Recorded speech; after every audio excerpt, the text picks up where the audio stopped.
Welcome, friends. OG Murphy here with you. We're getting ready to run some Pathfinder. It's not D&D. It's Pathfinder 2nd Edition. Homebrewed, asterisk, asterisk. The setting is homebrewed. The rule set is also, I wouldn't say heavily homebrewed, but there are mechanics added that don't exist in 2E. So if that kind of thing bothers you, this might not be the stream for you. On that note, all of the warnings are on because this is a stream where people say bad words and there's adult themes and nobody's really trying to behave themselves. This started off as a home game that these guys are kind enough to let me stream, so no offense is ever intended and hopefully none is taken. Instead, I'd like to just have a bunch of fun together telling a story. These guys are fucking in it right now. So without further ado, let's get back to it. Let's talk to them about it. Even on hey guys, the cruise? I'm live. Hey! Hey, you know, Anthony, I wanna say I appreciate that you always have a reaction to that. I'm like, I'm live, and you're always like, hey! Like, you know, I appreciate that. Does not go without being Hell noticed. yeah. If I didn't know you were already at 3 hero points, I'd give you a hero point. Whoop, whoop, whoop. Give me a Baba Booey. I'll give you a Baba Booey. All right, so kind of the short version of where you guys are. Over the last few sessions, you found yourselves pretty close to the destination you were ultimately heading for. But cornered in a cave that you had cleared out from some drow, and more showed up, and it was looking like an ambush, and your options seemed to be exit the cave and be ambushed, or go deeper into the system via this like elevator that was here. You freed some kobolds, partly on the word of one of your members, partly as a like practical buffer and like bolstering of your forces. You took this elevator down, and as soon as you realized there was not room for any of them, you're like, fuck it, you guys stay here, hold them back, peace out, we gone. And dropped down into the great below, the, you know, unknown, uncharted realm of darkness, which is continents, a cave system that spans continents under the crust of the world. You guys crash land in this drow fortress, which is where this elevator drops, you know, not surprising. Drow outpost on top, probably controlled by drow where it drops below. They had some siege equipment. I would not say it was a particularly tough fight. You guys definitely overcame them. But again, there were tons more prisoners, some maps, and more importantly, your combat, and in particular, some combination of the flash of light that is the fireballs, the crack of sound that is the, you know, rifle. Like, you guys woke up everything that moves in a 10-mile radius. And pretty quickly all that shit started bearing down on you. Ultimately, with the help of, you know, Griggs, this dwarf that you saved in the prison, he like doesn't really know his way around, but it sounds like he's been like also trying to find his way back. He did not really want to go with you guys because he thought you were going to get him killed, but with some diplomacy, he was like willing to stick with you. As you guys are on the top of this, like, this fortress is at the top of a giant stalagmite that's got the top broken off of it. So there's this like huge 200-300 foot, pretty sheer slide down. Those of you who don't have any kind of like feather fall or fly, just shook some bucklers loose from some kobolds and put that right under your butts and started sliding. I mean, meanwhile, there is a cacophony of noise. You guys have seen these like crazy tunneling worms and huge hook-limbed beasts and these like weird scaled monkeys and another 36 sounds that you don't recognize. Some of you have dark vision, some of you have greater dark vision, one or two of you don't. And those of you who don't are literally plummeting into darkness. At the base of this like stalagmite forest, right? Where imagine like the sequoias, but instead of wood, it's all stone and they come to a point, right? Like that's the level of density that we're talking here. Towards the bottom. Not that, you know, anybody's going to be able to see that once you get down there because you're only going to be able to see the tree in front of you kind of thing, right? You guys are tired. You guys are hungry. Your rest got interrupted. You guys have been trying desperately to find somewhere where you can hole up and, you know, recharge, and it's been kind of out of the frying pan into the fire for you. So with that, perfect, and Stover's right here. With that, I'm going to roll the dice, literally, and we will see who's going to kick us off for our recap. 3. 1, 2, 3. Aaron, that's you. Yeah, and we're doing what we feel, right? The people. Either or. You can just clarify. Either tell us how you, the player, are feeling about the situation you're in, or how your character feels about it.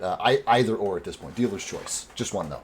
Cool. I think this is a rare occurrence where the player and the character both like the same thing. So this is a really cool area, and it was for Aaron, it was a choice between, going out, finding some archers, and then going through some trees and camping in the dirt, and going down to the deep below where it's just complete chaos top to bottom, and that's an easy choice. Chaos gremlin through and through, huh? Love that. That's something we haven't done before. Uh-huh. Yeah, never any chaos with this group. Pick your victim, bud. Oh, you got to pick? Yeah, the dice just for the first one. Soto, you're up. Either your character or yourself. How you feeling? I feel that we stumbled into something that we have a hard time comprehending the toughness and resiliency of, and some of us are going to die. Either not today, hey, tomorrow. We're all going to die at one point. Oh god, die sometime, Red. In the fucking game. We're gonna die. It might be a TPK, it might be a couple members, but it's not gonna end well. I don't know how the fuck we're gonna get out of this. We can't go back up, I think. And that isn't that the sticking point? That the only mechanism for the elevator appears to be at the top, and you guys are all at the bottom. That's such a dumb way to build it, but I guess, and like in happenstance, what we could have done is left somebody up there, but then that means like somebody would not been able to like fucking play the game. They may have died. Yeah, I mean, you left a grip of kobolds up there, but you left them with the instructions of like hold back the drow that are, coming to us. And from their perspective, they were dead either way. They thought they were dead when the drow captured them. They were being actively killed. You guys found like a blood altar down there, and then. When you guys showed up and killed everybody, they're like, great, these guys are going to kill us. And then when you guys let them go, they point blank to your face multiple times. We're like, you guys are also going to get us killed. You should have just killed us outright. And that's pretty much what happened. What looks like, is going to happen as you guys like descended. I wish like we had a animal that we can send up with a note written in Cobalt language to help us. Interesting thought. Pick your victim, bud. Mr. Vacation Boy. Vacation Boy. I was gone, but I can do my best. Yeah, I mean, I gave a brief recap of where you guys are at. Yeah, this is the first time. It's the Great Below, correct? Great Below, yeah. This is the first time that Reed has been in the Great Below. He is aware that there are evil things that lurk here. So he is both worried and also a little bit like excited, just to know what's actually down here, to like complete the puzzle a little bit more of what creatures actually live in the world, or if like if he could bring any new information back to the temple or so on and so forth, right? Like he is also a little curious, as equally as he is terrified of staying alive and keeping everybody else alive. See, you had a different voice last week, which was interesting to me. Your voice was a lot... How did Reed sound last week? Aaron, do you want to give us an example of... Yeah. Let's hear it. Let's hear it, Aaron. Hey guys, come on, let's get out of here. That is not what it was. It's different every time. Oh, okay. All right. I honestly have no recollection. Oh, we pleased the fifth. I'll tell you what. I'll upload the tape at some point. We can go back. There we go. Okay, there you go. Yeah. I say If you give me your character, I have like 7 voices I can do, and it's going to be one of them. And there's going to be a voice, So yeah. So I mean, so basically, he's cautiously optimistic. Is that what I'm hearing? cautiously optimistic. Yeah, I like that. Choose your victim, sir. Let's go with a Tesk. Yeah, Tesk is a little worried that he's probably going to die down here, but he's also pretty interested in the cool magic items that he found. I'm interested to see if I end up causing my character to die as a result of the other one, or bleed profusely, I should say. That's what happened to Anthony's character, but I don't know. I'm just curious what kind of big baddies we're going to find down here, I guess. So I'm ready to keep testing out this character. Cool. Your victim, sir.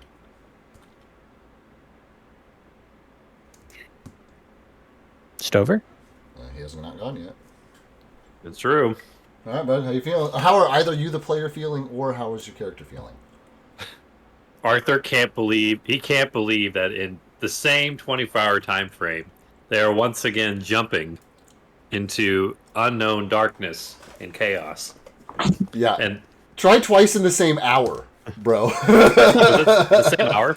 I mean, it took you about half hour, 45 minutes to descend. You like crash landed, had a blitz battle, and then like had to make some decisions real fucking quick because stuff started being awake. I mean, no more than 2 hours. Those two decisions happened apart from each other. The fact this is happening again, like, he's lost for words other than, I guess we're just gonna die then, I guess. I mean, Jacob the player, on the other hand, I mean, he sees August and September like, okay, there's only so many D&D sessions, and September ain't happening. Like, I'm not going to be on. So, and then there might be some interruptions in August anyway, so, yeah, we'll see what happens to Arthur.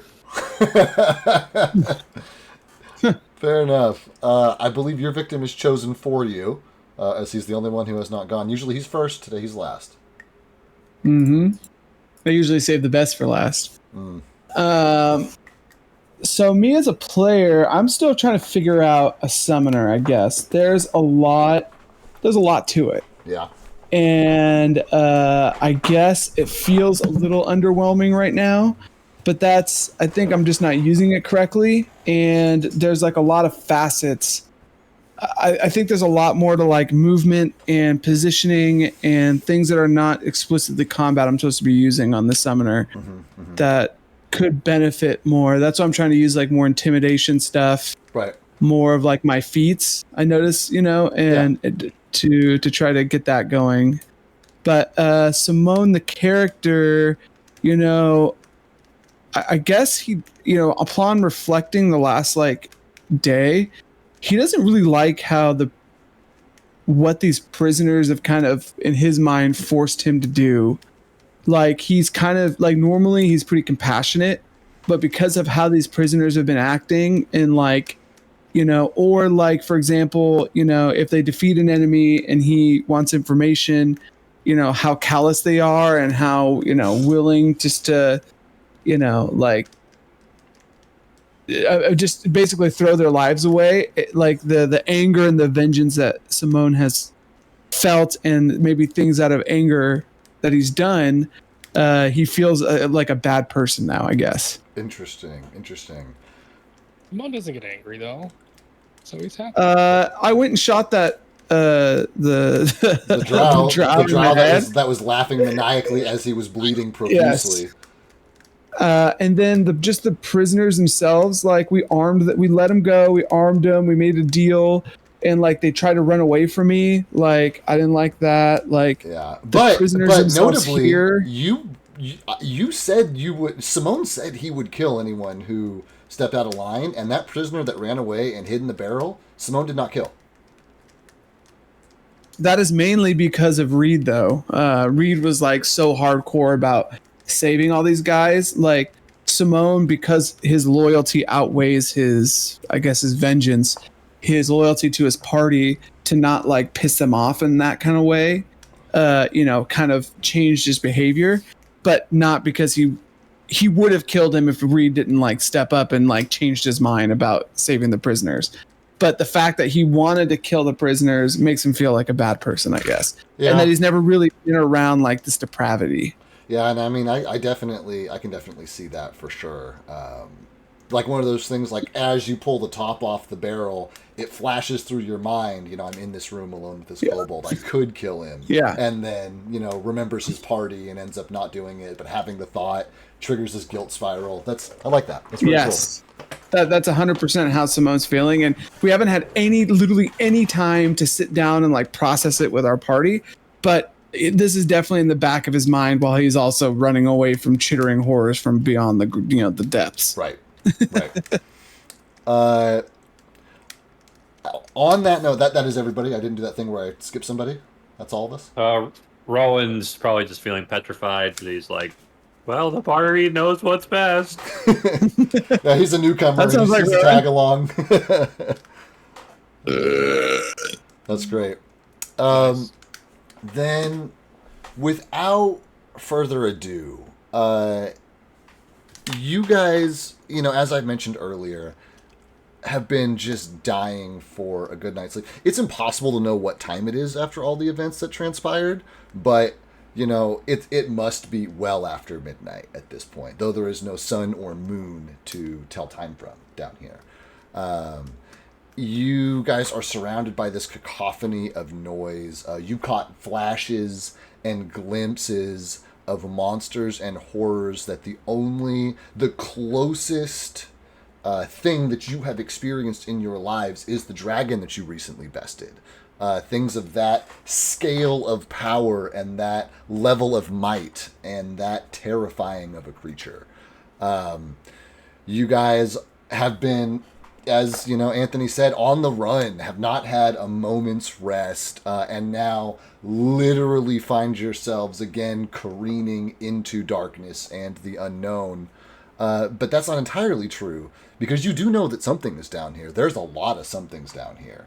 And you slid down the opposite side of the stalagmite of the, giant worm that ate one of these huge hooked creatures and disappeared with it. But that thing is, you can feel the trembling of the ground, that there's movement underneath it, when you were standing above, although now you feel nothing but the vibrations and jitters as you guys white knuckle these fucking buckler shields that were not designed for this use and have these, knobs in the middle of them, making you guys turn and spin like tops as you are careening down this sheer drop of this slate, wall, essentially.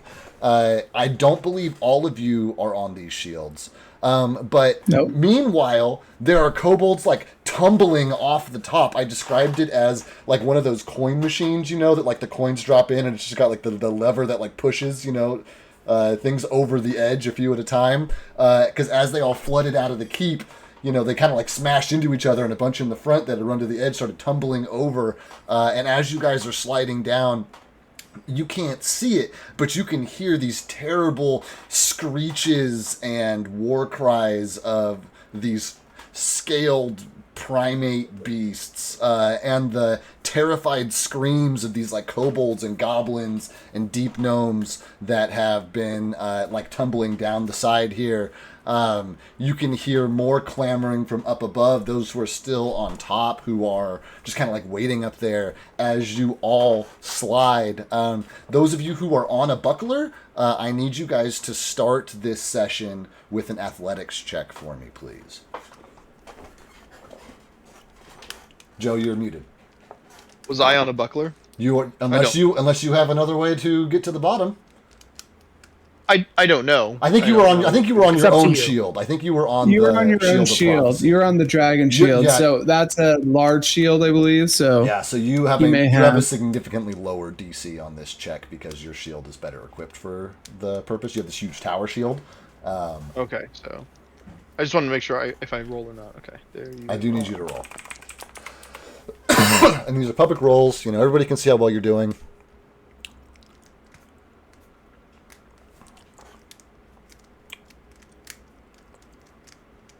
Are these for the smaller shields? Anybody who does not have a fly spell or some other way to get to the bottom needs me to roll an athletics check. And yes, these are for the small shields. I believe I evolution surged Wilb, which allowed me. Yes, you did. Which allowed me to take Atesk and Galfast with it. Atesk and Galfast. I do believe that's correct. Also, because I picked the smallest, the smallest creatures, or the lightest and smallest creatures. Just a Dave, could I have access to Rowan's? Yes. Good call. Give me just a minute. Rowan, configure ownership, make Stover an owner. Boom. All right, you should have access to it now. All right, thanks, bud. You're very welcome. Thank you for covering for our friend. Yeah, Chris has covered for me a lot, so yeah, gotta pay it back. Sounds great to me. Oh, it's athletics. Oh no. Oh, I'm scared. You guys are not all good at this. Oh no. What? Oh no. Oh no. Oh no. I didn't know his athletics was so bad. Oh my. Are those all the rolls? Use a hero point. I thought he would. He would. We're burning that. Burn it, baby.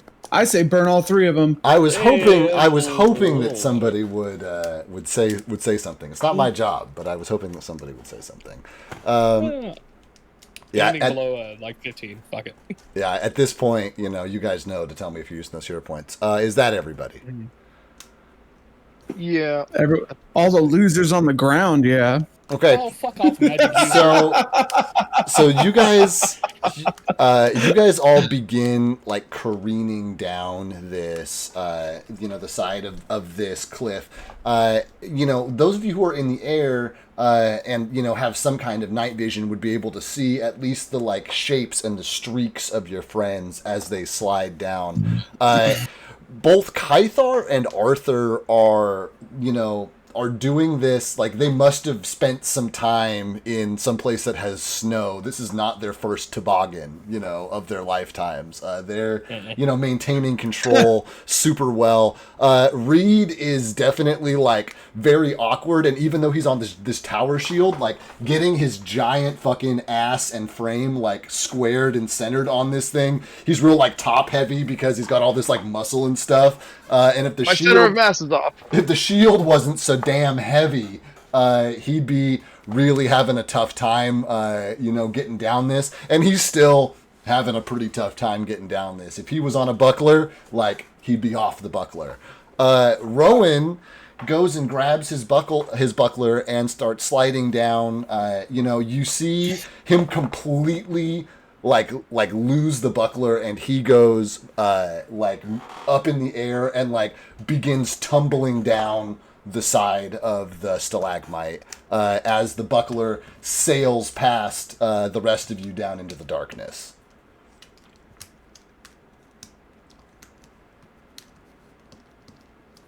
What about very well. I was about to say, those of you with dark vision or low light vision who are sliding down would be able to see this. Those of you in the air with the same vision, qualifiers would also be able to see this. As you guys see him begin to, pick up speed and obviously like starting to get bashed up, is there anything I think you guys would like to do? Somebody do something. Oh.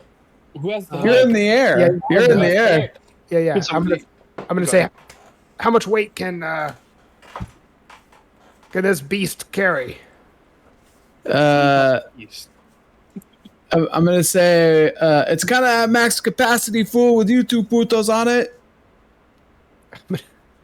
And it's me and who else is up here? I look over my shoulder. I don't weigh that much. I'm gonna say we're gonna have to shed some weight, and I'm gonna look at Atesk. I don't weigh that much. Who is an elf and weighs like 12 pounds? I will shoot the. But when it comes to like, just so you know, from out of care, like it's an evolution surge, so he has like a small amount of time that he could fly. You know what I mean? So it doesn't. I would imagine that also means that he doesn't get like a huge weight advantage as well. So I don't know, but I'm picturing. You guys remember A Bug's Life when the worm gets the wings right at the end and it's like yes. That's what I'm picturing. Funny. I will shoot the hook at Rowan. Cool. It's a magic item. All you have to do is be able to see him, and you have superior low light vision. Is that correct? Greater, whatever the term is. Yeah. Okay. So then, for you, I will not require a roll to use this magic item in these conditions. You would be able to see him tumbling. Unfortunately, the grappling hook is designed to embed in the thing that that you look at. So he is taking some damage rolling down this hill. He is going to take a little bit more damage from this grappling hook. So give me just a second here. It's like those guys. You know what? Actually, hooks give me a reflex save, Galfast. See how quickly you're able to do this. How much speed Rowan's picked up by the time you get a hold of him here. Okay, I am willing to use a hero point. Cool. Reflex is public, so you'll know what your result is. I appreciate you announcing that ahead of time, though. That rolled off the thing for me. Will a 22 make it? You have to decide whether you're going to use your point before I announce the result. I'll use my point. Okay, fuck it. Help me! Language. Perfect. Much better. You. Oh, did take max damage from his tumble. Oh shit! So which is right in the heart. Which is like 6 damage, right? I was about to say. Mechanically, I'll peel that one back. He got a D6 for tumbling 10 feet and a D6 from the hook embedding in him. But it would have been significantly more if he had picked up speed and tumbled further. So give me just a second here. You cut his carotid artery. Yeah, I'm gonna look at Atask and say, I grew up spearfishing, right? Were you spearing yourself? Can one do this? Such a thing? I mean, if you look at the right places, you can see. We need to talk later. You guys are screaming at each other over the huge space of this cavern. Yeah. As you land this thing, I need Wilb. Does he have his own athletics score? He shares yours, probably. He needs to make an athletics check. Is what he needs to Hell do. Yeah. Public roll? That's public. Everybody can see how athletic Wilb he has is. a crazy high athletics. Oh! What is that? That's a 2. 21. Galfast lands this, and immediately Wilb comes to a halt. Is unable to fly. Galfast is... not Galfast. Rowan is... It's like pulling you down. He still has downward force. Gravity's still working on him. He's still sliding down. So you stop flying. Wilb begins to be pulled down by this, force that's now just tethering the two of them together. He has slowed, but at this point I need Galfast to make me an athletics check of his own to it embeds down there, but you still have to hang on to this rope. Is it an athletics check or a reflex check? This is an athletics check. This is pure strength. This is how strong is your grip to hang on to this rope.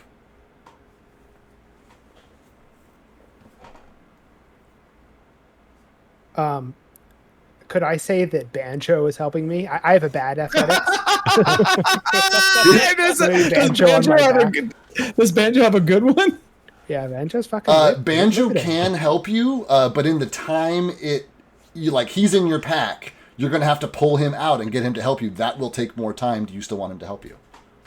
From my pack, can I have him hold on? If not, that's fine. You're gonna pull the rope up to him so that you guys can both hang on to it. Yeah, it's like heave ho, we're each hanging on. Yeah. You can use his athletics check, but I still need an athletics check. You hear a as he's trying to lift it up. His eyes are squinting. His eyes are bulging out of his head. Oh my god. Okay, there it is.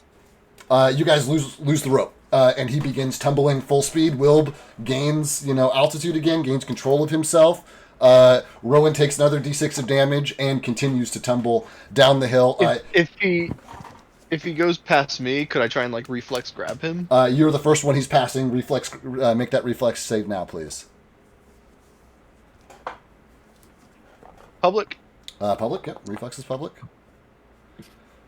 Perfect. You do go ahead and grab hold of him. However,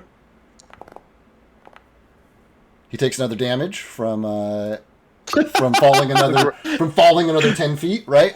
He's taking more damage from us. I mean, technically, he's taking damage from gravity, but I hear you. Yeah. And so. So, Reed, you grab hold of him as he tumbles past you and, get this rope in your hand. The other one's embedded in Rowan, who's, at this point probably, hanging onto it also with his hands. But it's, stuck in him somewhere. Galfast, where did you stick him with the grappling? Oh, no. Let me think. I'm an archer. The sun don't shine. Probably his thigh. So it's just Well, there's not a lot of good places. he's just hanging on with both hands to this basically metal pipe attached to a rope coming out of his thigh. And you get him, but he's already got a bunch of speed. And so you also pick up speed because now you're tethered to him. Reed is strong enough to hang on to this, but I do need God, what am I going to need from you? I don't think I need anything from you. The other two sliders just see this combination. First, Rowan, and then a rope, and then Reed, very quickly slide past the other sledders, tumbling very quickly towards the bottom. Reed, you're still going to have to get to Rowan somehow. He's still tumbling. You got the rope, but you guys are both heading down the stalagmite. What are you guys doing? DM question real quick. Yeah, shoot. Can we see the bottom from the air where we're at this point? For those people who have you guys have been sliding for probably the equivalent of 3 or 4 rounds. You can move 90, 100 feet, we'll say, sliding down around. Yeah, I mean if you have any version of low light vision, yes, you can see the ground coming up on you. If you don't, no, you are in the darkness, surrounded by darkness, careening into more darkness. How far down until we hit the bottom? I should have actually asked. Reed, do you have dark vision? I took a 24-hour dark vision potion. Great, wonderful, love that potion. Yeah, love that for you. Oh yeah. With our HS is like, you mean this? Yeah. He did the same thing. That's how I did the exact same thing. You just pulled it out of your butt. Yeah. He keistered it. Keistered it. Yeah, prison pocket. So how long until we hit the bottom? It's probably another 50 feet ahead of you. That's going to be another... Good. Do I see, we're sliding down this tunnel, I'm assuming, right? Right. Is there anything, on the side that we could maybe grab onto or anything like that as we're sliding down, just to try and, you guys are sliding down a pinnacle. It stands alone. It's a stalagmite. You know what a stalagmite looks like, my guy. It's a cone. Okay. Yeah, I got you. Yeah. There are some grooves in it, in different places, where you might be able to get a grip on the stalagmite itself, or wedge something anything in to there. At least slow our descent. But it's going to, you guys are moving fast. It's going to be a jolt to, you know what I mean? Tell me how you're doing that. What are you doing? There are a few grooves on the stalagmite. Nothing to grab onto that's not the stalagmite. Let me get a grip. Let me think about that. Okay, great. Rowan takes another D6 in damage as you guys slide another 10 feet. Help me. We can't slow down here. Fuck. I think I might use the hilt of my sword, and every time we come across a crevice, I'm just gonna jam it in there just a little bit, just enough to slow us down as we go. Not full stop. Cool. Make me an attack roll, but at disadvantage because you have one hand on your shield Actually, if you have one hand on the rope and the other hand on your weapon, you are not holding onto your shield anymore. I got nothing. I got nothing. I got no use of my hands here. But maybe Rowan can. He's got a club. Yeah, you are controlling Rowan. What's Rowan doing? I mean, he's tumbling. He can take his own actions, but he's tumbling. You know, he's stuck like a pig and tumbling down a rock face. Can you turn into anything here? I mean, he's got like a reach spell. I don't know what that does. What animals can you turn into? You can extend your spell's range. I can turn into a pig. Oink. Yeah, I don't know what he can turn into. Let's see. Just because I can't see on screen, how far am I from those two javelins? Mm-hmm. You will get one opportunity as they slide past you to take an action. Otherwise, they're 10 feet in front of you. Jagaloons. That perfectly describes them. It's a made-up word, too. You're failures. Failures. What it reminds me of. Who else is on a shield? Arthur will also get a chance at, an action as they pass him, if he wants to take an action of his own. So I'm gonna yell at Rowan to catch me.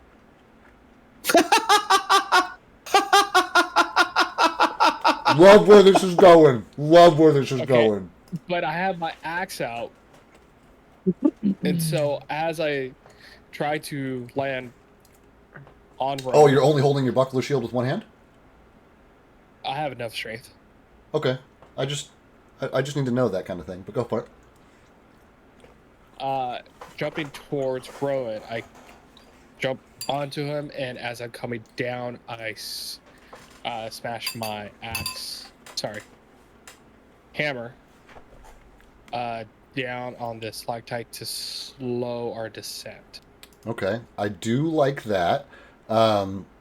This is, you're jumping to him. This is a textbook acrobatics check. I'm going to say you guys, it's probably a DC 25. I'll just give you the DC up front to get to him. And I thought you said you'd use a hero point. I'm pretty sure.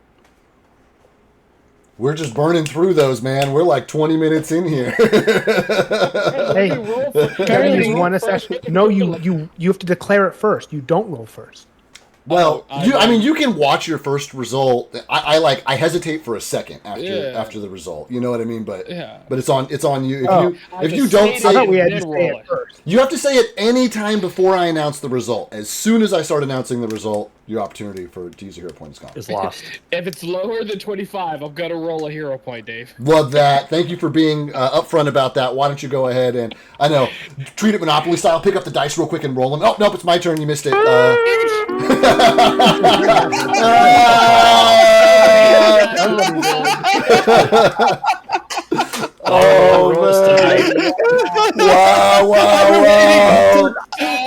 Is David announcing? I thought I heard David announcing. I uploaded those 2 games ago and I've been waiting to use them. Perfect use.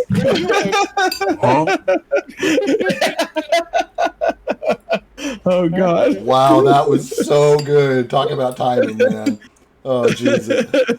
I'm imagining you like sweating with your finger over the button as he's rolling. I had everything ready. I was like, two. I was like, Hold on, I just want to know what this one sounds like. We're gonna play that one. We're gonna play that one when you roll a nat 20 right now. Yeah. No, not a nat 20, but high enough to beat the DC. Not by 10, but by 5. So yeah, guys, you land on top of him, slam your hammer in, slow the descent, and now Reed slides past you because you kind of like grounded Rowan, but Reed is still going, and like. He's passing you, and then you got 60 feet of rope. What are you guys doing? I'm gonna yell at Reed. Use your sword to slow. You dumb fuck. I mean, now that I have an extra hand, I can. Make an attack roll at disadvantage as you are sliding down this hill. Yeah. It's not like you can miss. It's right in front of him, right? He's aiming for like a groove where he can actually get his blade in there. No, not my blade. His hilt. He's looking for something he can physically wedge this into as he's careening down it at 40 miles an hour. What's that song? Highway. That is 28 is my lower. Is your lower. Perfect. 28 will still hit it is still a huge stalagmite. I mean, there is some truth to that. It was not a particularly high AC, but it's the kind of thing we gotta let the dice get their shot at the story. Reed, you slam yourself down, and again, this is not necessarily gonna actually give me an athletics check to see if you could. Are you trying to come to a full stop if possible? I'm just trying to slow myself down enough that I don't crash. Okay, I think I do still want an athletics check for that. Yeah. All I'm remembering right now is playing. What's that Viking game? Will accept my fate. Right. I got a lot of hit points here. Yeah, no, that's fair. Okay, cool. Yeah, you do slow yourself. You're 50 feet to the ground. You slow yourself to the point mechanically where you've shaved off one of those d6 worth of damage, but you're still going to take a small stack of d6 when you hit the bottom. Okay. He's really leaning on Ioma Day a little bit too much. Reed's a man of faith. Reed's a man of faith. He is. Okay, on that note, you are still attached to Kythar and Rowan, who Kythar has his hammer sunk into this stone. You're passing them right now, and then you have 60 feet of rope. So you wedge yourself down. You pass them. You've got halfway through that rope. You got 30 feet of rope left. You're slowed, but you're still eventually going to break them loose, essentially, right? You're still sliding and they're not. That is correct. At this point, I mean, I don't think there's anything left that I can do. He has the rope dangling behind him, sticking out of his leg. But that would be up. No, actually,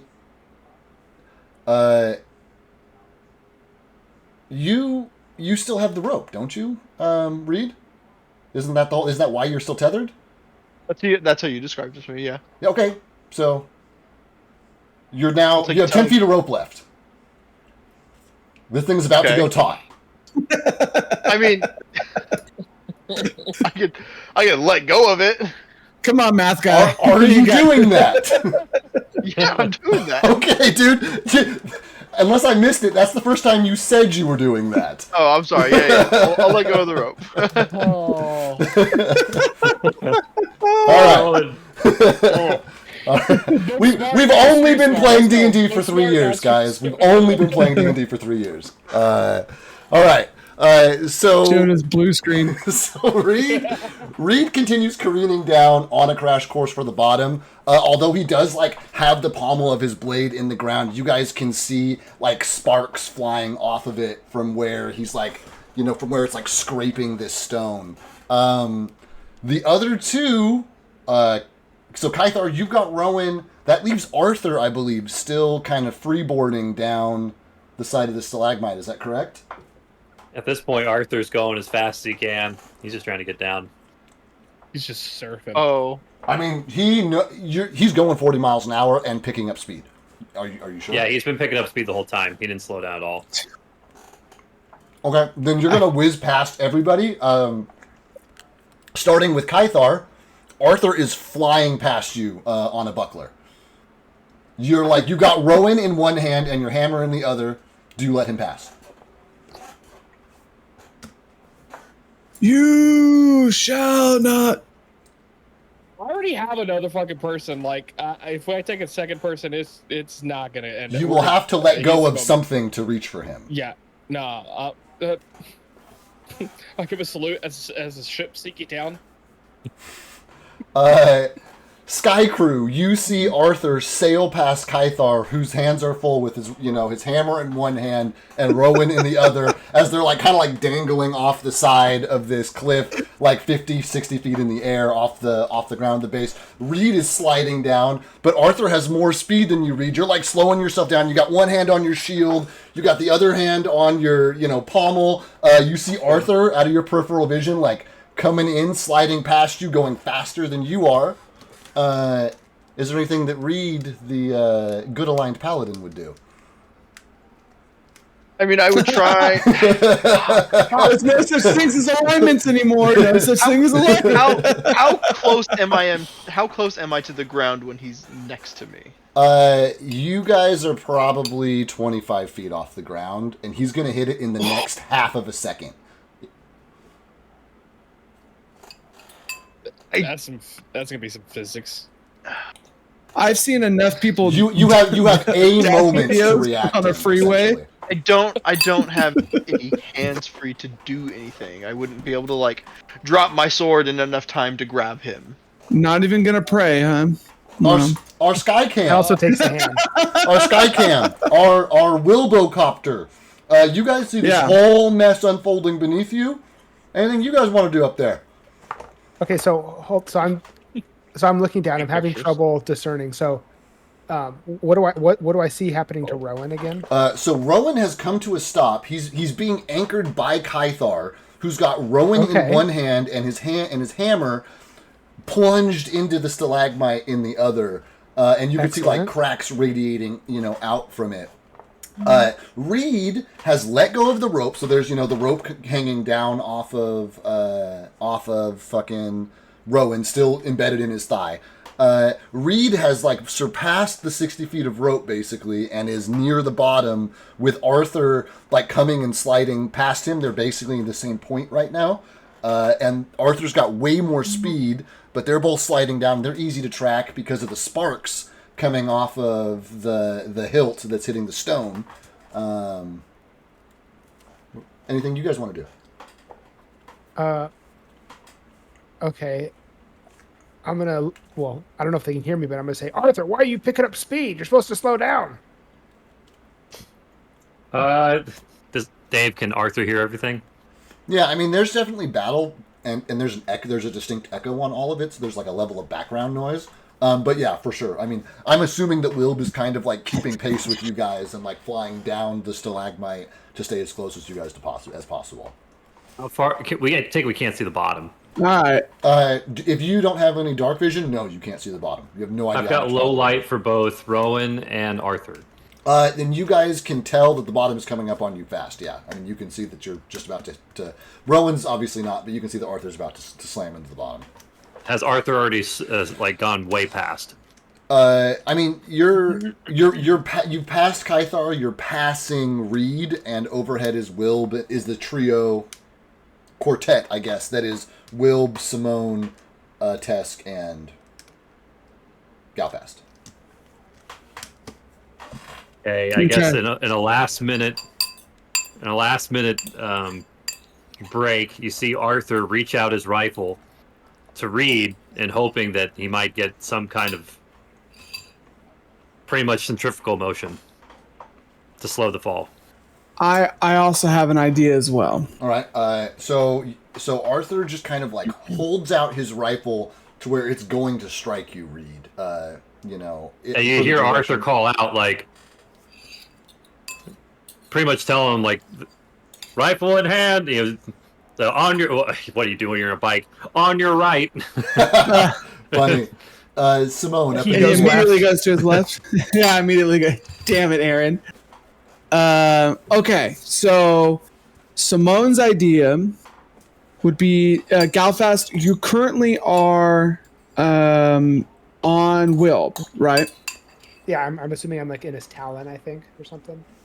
Okay, so since Wilb and I, we have like this, really deep bond. Me maneuvering on him is pretty easy, I would say, unless David says I can't. I would like to give Galfast my ring of gliding. Okay, you guys are close enough that you can absolutely do that. Yeah. And then I would like to take my rope out, tie it around Wilb, and fly above the professor and match his speed to try for him to grab onto the rope. Okay. And tell Galfast to jump, put the ring on, and jump. Okay. Or, I'm going to tell him to put the ring on, and then Will would just let him go as soon as he put it on. I love that. Okay, so yes, you can do that because you guys haven't done anything. You've been like up in the air. So that's from the get-go. You start this process essentially. First step, Galfast. Simone hands you this ring and says, Simone, I'd say, put that on, puto. Put it on right now. I don't trust you. Last time you did that, you pushed me. I was kidding. I put it on. As soon as he puts it on, he immediately gets dropped. Like just like we'll discuss. Immediately yelling. You see a banjo like holding on to the edge of like your backpack with his feet up. Falling behind. Straight out of like an anime. Studio Ghibli is animating this. Has entered the chat. Yeah, I hear you. And then I tell Atesk to hold on essentially because Atesk is in like I think he's on the back with me of Wilb. And then I would, wrap my rope around Wilb's neck and have it dangle, from like below him. Basically, I'm trying to make it where Wilb is like, you know how you see him, like a helicopter will drop his rope and then like they'll, lift somebody off the ground. Yeah. You know what I mean? That's essentially what I'm trying to do, but with my rope around Wilb's neck. Okay. And match my speed with the professor, if that makes sense. No, to give him a chance to grab onto the rope. Totally makes sense. We're going to go in order here. Galfast, you're sailing through the air. What are you doing, other than yelling? I would only yell for a second. It'd be a quiet yell. It'd be a lesson learned. If I'm just falling and there's no issue, then I'm chill. Okay, sounds good. Then a test. You've been awfully quiet. Observing is totally fine. I just need to create space for you. Is there anything a test would do in this situation as all this unfolds? No, he's not really close enough to actively help anybody. I don't really have any. A test doesn't really have any magic to save anybody from a distance. That's not his specialty. Wow. To kill people from a distance, sure, but a lot of the support stuff requires me to be close. Just hanging on for dear life, probably. I mean, this would be like the first time a Tesk would have flown on the back of any creature. Right. Since the first. Yeah. Cool. Love that. And we're doing like maneuvers together. Like you see me like brace, and I'm like, like as I'm moving, Wilb is moving. Like we're like arcing like that together, or like or arching back and forth, and we're clearly like moving in tandem. And you're just like, I'm assuming, flailing and just trying to hold on for dear life. That's exactly it. So this like rescue operation comes diving down. Arthur, you've got your kind of weapon extended in one hand, other hand on the buckler. You've called out to Reed. Reed, you've looked over your shoulder and seen this coming at you, but you also see Wilb and Simone in a Tesk with this rope dangling in front of them, while Galfast, like a feather, floats down, from the sky. What are you guys doing on the, Kythar, you and Rowan are, about 40 feet above them, kind of like anchored into the stalagmite. Anything the rest of you guys are doing as all this stuff is unfolding? Otherwise, most importantly, I guess, is Arthur, what he's doing. You said anchored or coming, or slow? You guys are pretty solidly anchored. You came in with an excellent acrobatics check, a lot of force, and a huge magical weapon. It's just rock, It's like I can honor that you beat that DC by more than 5 and just anchor you. That's fine. Do you want to be anchored or do you want to be slowed? I wanted to be slowed because I know an abrupt stop would have been a really hard jerk.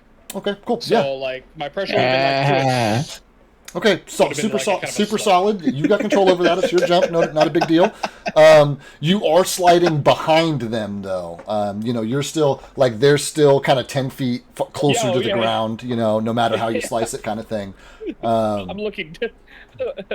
As all this rock is, as this hammer is dug into the stone, and these chips of rock come flying off. A bunch of them are being scattered down on top of you, and racing in in a tiny little avalanche past everybody else sliding. Arthur, what are you doing, bud? And Reed, what are you doing?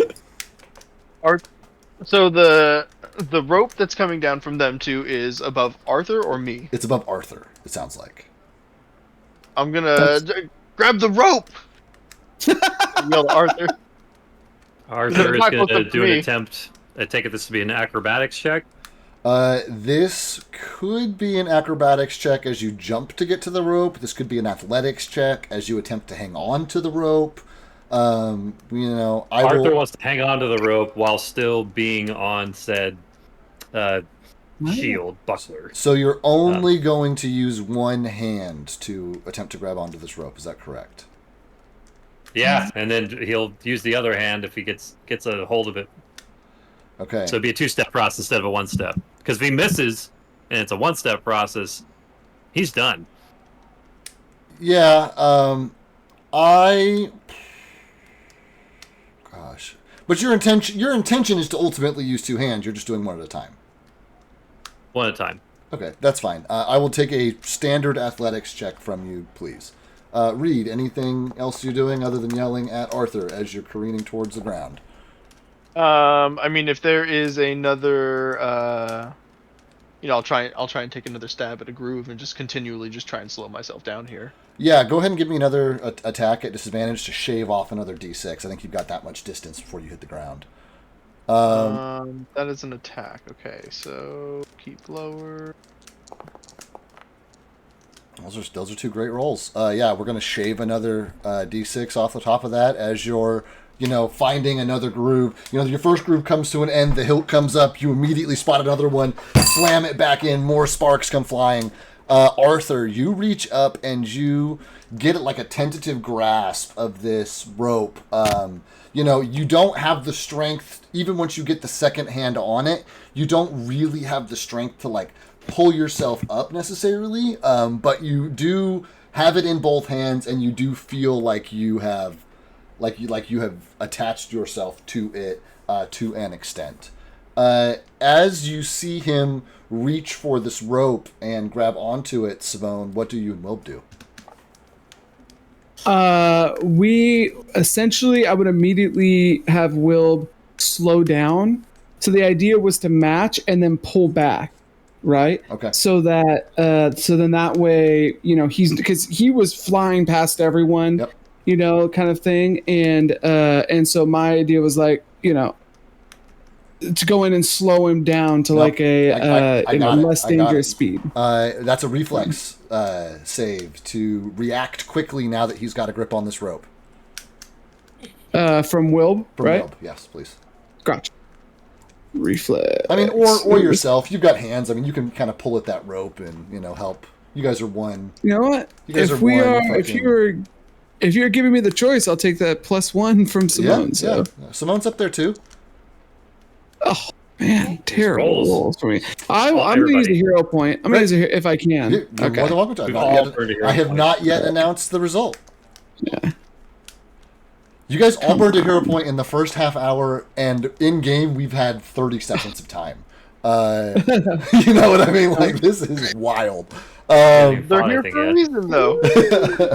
The final is 26. Final is 26. So you are able to successfully slow Arthur down some, but he is still going to take some damage. We're going to start with Reed as he careens and hits the bottom of the deal.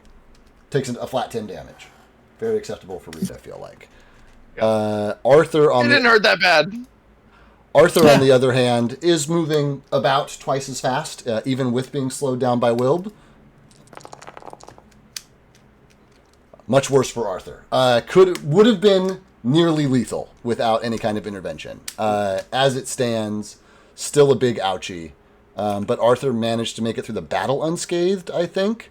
So he's got a few hit points to burn. Okay, some of you come crashing down. Some of you come sliding down more slowly and more gracefully. Kythar with Rowan under his arm. Reed, from the pommel of his, slowed by the pommel of his weapon.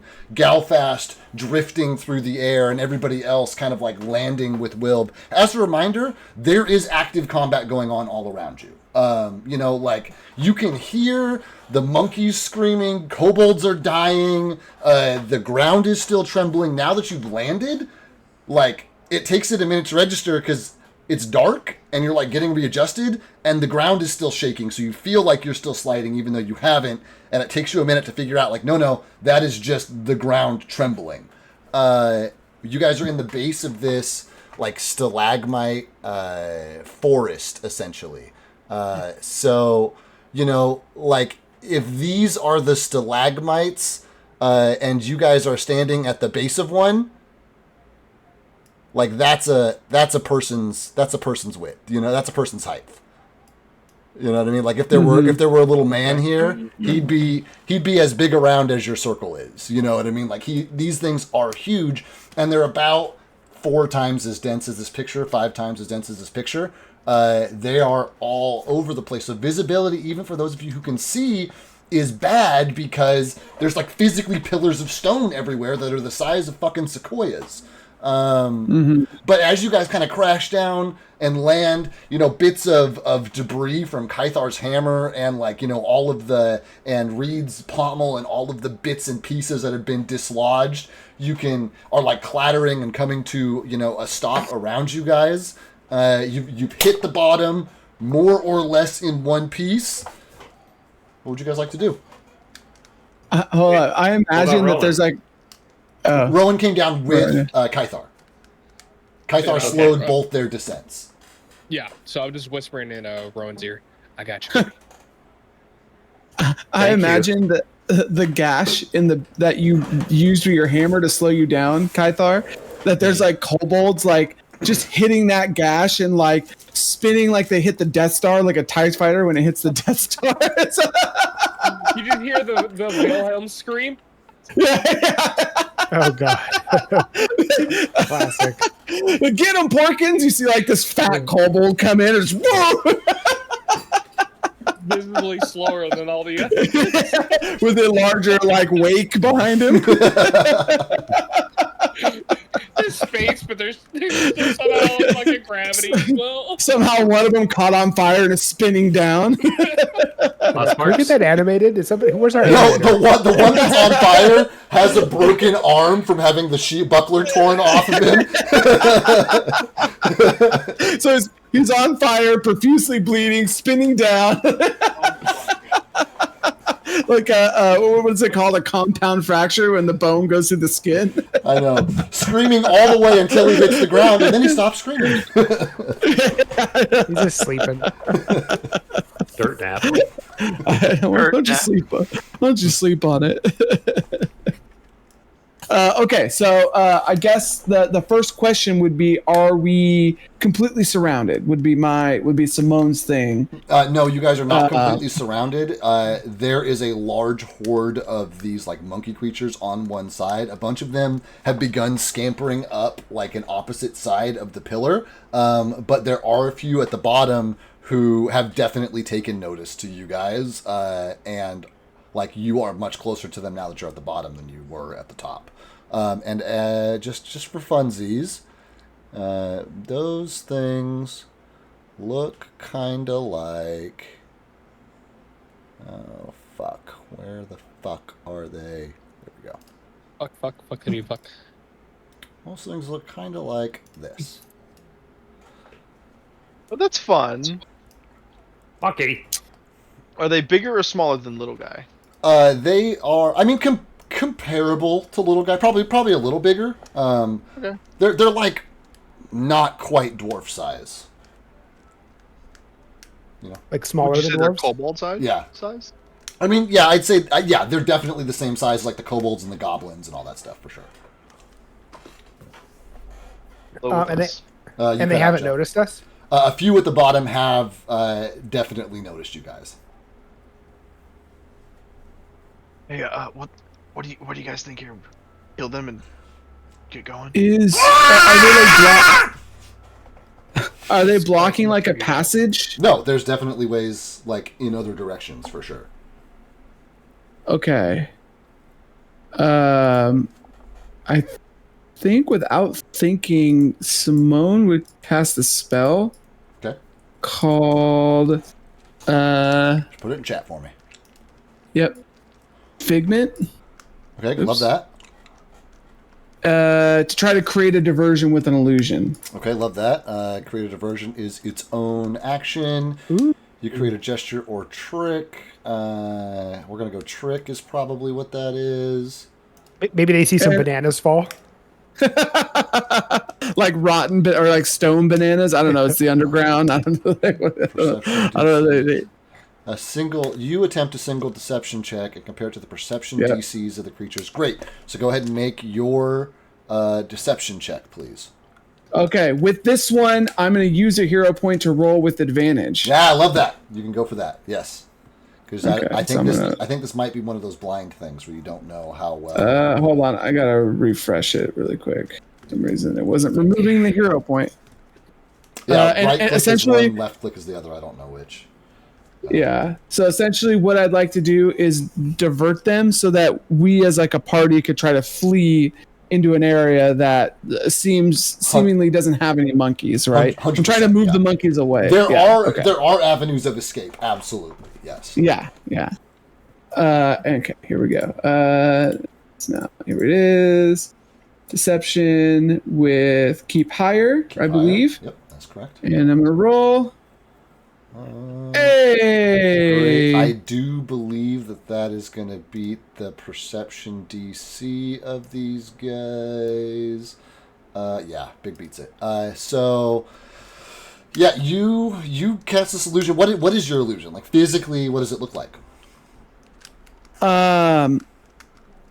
These things seem to be like attracted to sound and stuff like that. So I guess it'd be like the closest thing to like an injured like kobold or like an injured kobold, and he's like screaming and like chirping loudly, like clearly easy prey. You know what I mean? Yeah, love that. He's like in Draconic, because I know Draconic. He's like saying things in Draconic. Love that. Cool. Absolutely effective. You see that all 3 or 4 of the monkeys that were like looking at you peel off and just bolt straight for this thing. I mean, hand over foot with their like clawed scales, screaming, mouths agape, and they unhinge like fucking snake jaws do, and are just like impossibly wide with like these huge incisors as they're just like fucking barreling down on your illusion. You guys have again moments to escape. I'm gonna just bolt in that direction and try to wave without saying anything, just like waving people to go. But I'm just, I guess I'll have a wonderful night. I'll just immediately just go and just run that in that direction that they were in. Sounds good. The rest of the party follows suit? ? I'm grabbing Rowan by the arm, saying, "Let's go." And I'm gonna kind of like hunker down low and I'm gonna say, "Everybody, we have to be quiet." And I'm gonna point at what's the one from the other guys where they have the quiet argument? Yeah, let's do this. Yeah. Why would you use your gun down here? What the fuck is going on over here? No more loud noises. Atesk will just trip over a rock or something. Are you? I'd like to do an attack roll on Atesk. He does like to do an attack roll. Atesk says the Peter Griffin. I know. While the mob surround him and like impatiently like look at their watches and tap their feet for him to finish. Then somebody clearly in a monkey suit shows up.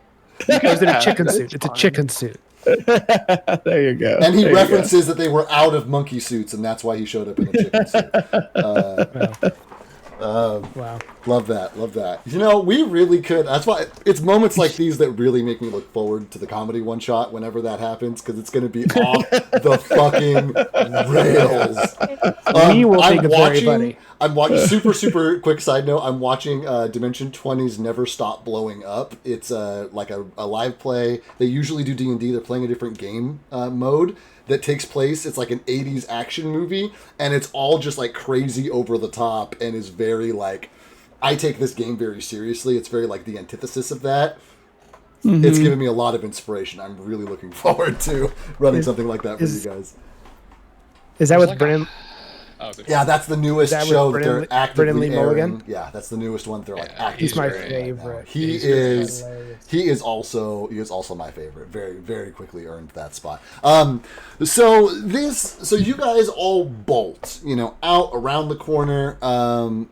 I don't know who. Somebody doesn't have any way to see. I don't know who it is. Or does everybody right now because you've taken potions? So right now, if we look at our as the party. Oh, sorry. Go ahead, Aaron.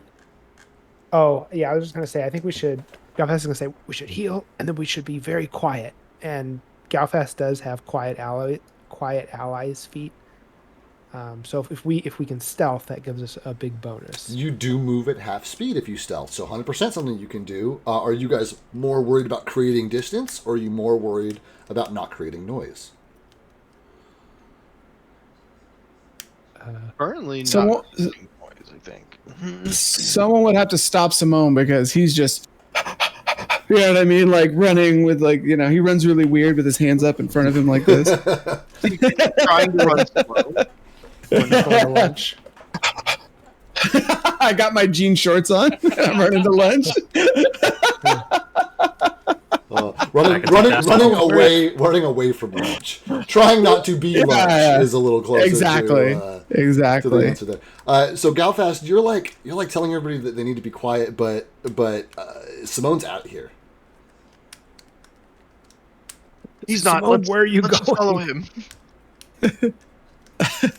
These monkeys. Well, you said these stalactites these are like the monkeys size have of about 10 feet to, or no? Have you guys already run out of sight? Has that already happened? You guys have all done that at least. That was I would my say plan. We're moving. Okay.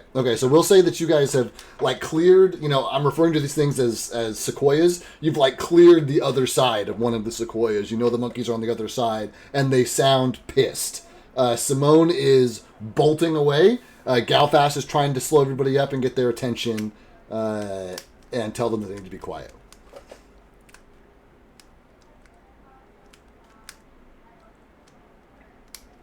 Little guy's crying. Oh God. Oh, guys, stop it. He needs to be burped. It's gonna be fine. but it's his throat gurgles. His anatomy is different, so it sounds kind of like he's drowning. He's just kind of like. Hey, you're gonna get us all killed, dude. It's quiet, but it's not. But he's having a tough time right now. Shut him up before I make him shut up. Give him a kobold leg or something. That's what gave him the upset stomach. He's on dry food. Tell him I will give him something to cry about. Simone is now out of sight as the rest of you are standing around. Hey, we gotta catch up to Simone. Yeah, we should keep moving. Are we doing so quickly or stealthily? Keep on moving. Yeah. Are we doing so quickly or stealthily? Okay, so quick look around. Do I see any? Is it a brief clearing? Kythar just starts running. Kythar just starts fucking running. Kythar bolts off after Simone. Fuck my Galfast, no rolls necessary. You can see the sides of 3 or 4 stalactites, or stalagmites rather. There are no visible openings except the gaps between them, which range anywhere from 5 to 12 feet across. Do I see any movement? Not immediately, no, but you do hear quite a bit behind you. Okay, behind me, and there's also a baseline level of movement, because as a reminder, you woke everything up in a 10-mile radius, so there is still noise all around you, but it's at a distance noise. There's immediate noise right behind you. Okay, let's move away from the immediate noise. I would do a brisk pace. A trot, even. Yeah. A solid march. This is like time and a half right here. I wouldn't be doing a chaotic sprint, but I'm moving quickly. Atesk, Arthur, what are you guys doing? You've been quiet. Kythar's gone. Simone's gone. Galfast is obviously trying to be cautious, but moving away. Cautiously with Galfast. Great. I was running with Reed. Yes, I'm running with Reed. I'm running with Simone. Okay, great. I'm just keeping pace with it. Reed's gone. Arthur and Rowan, I guess. Arthur and Rowan are like, you see them both kind of wounded because Arthur took a bigger fall, but Rowan, of course, got beat up more on the first down spiral. On the tumble, yeah. So they're having they're slowly learning that they both. Oh, yeah. Well, I fell down and I'm bruised all over. I'm like, yeah. And I just took one big slab of a fall at the end. I got more wounded here than I did in the battle. But they're like saying it quietly, and they're moving with Galfast. They don't really have a lot of energy to like go for a full sprint. They know they're in trouble, so they're not exactly in the mood to like use all of their spare energy to just sprint. So it's brisk. Okay, so you guys are in the brisk club with Galfast. The sprinters probably starting with Simone. How long would you go before you stopped to look for your party?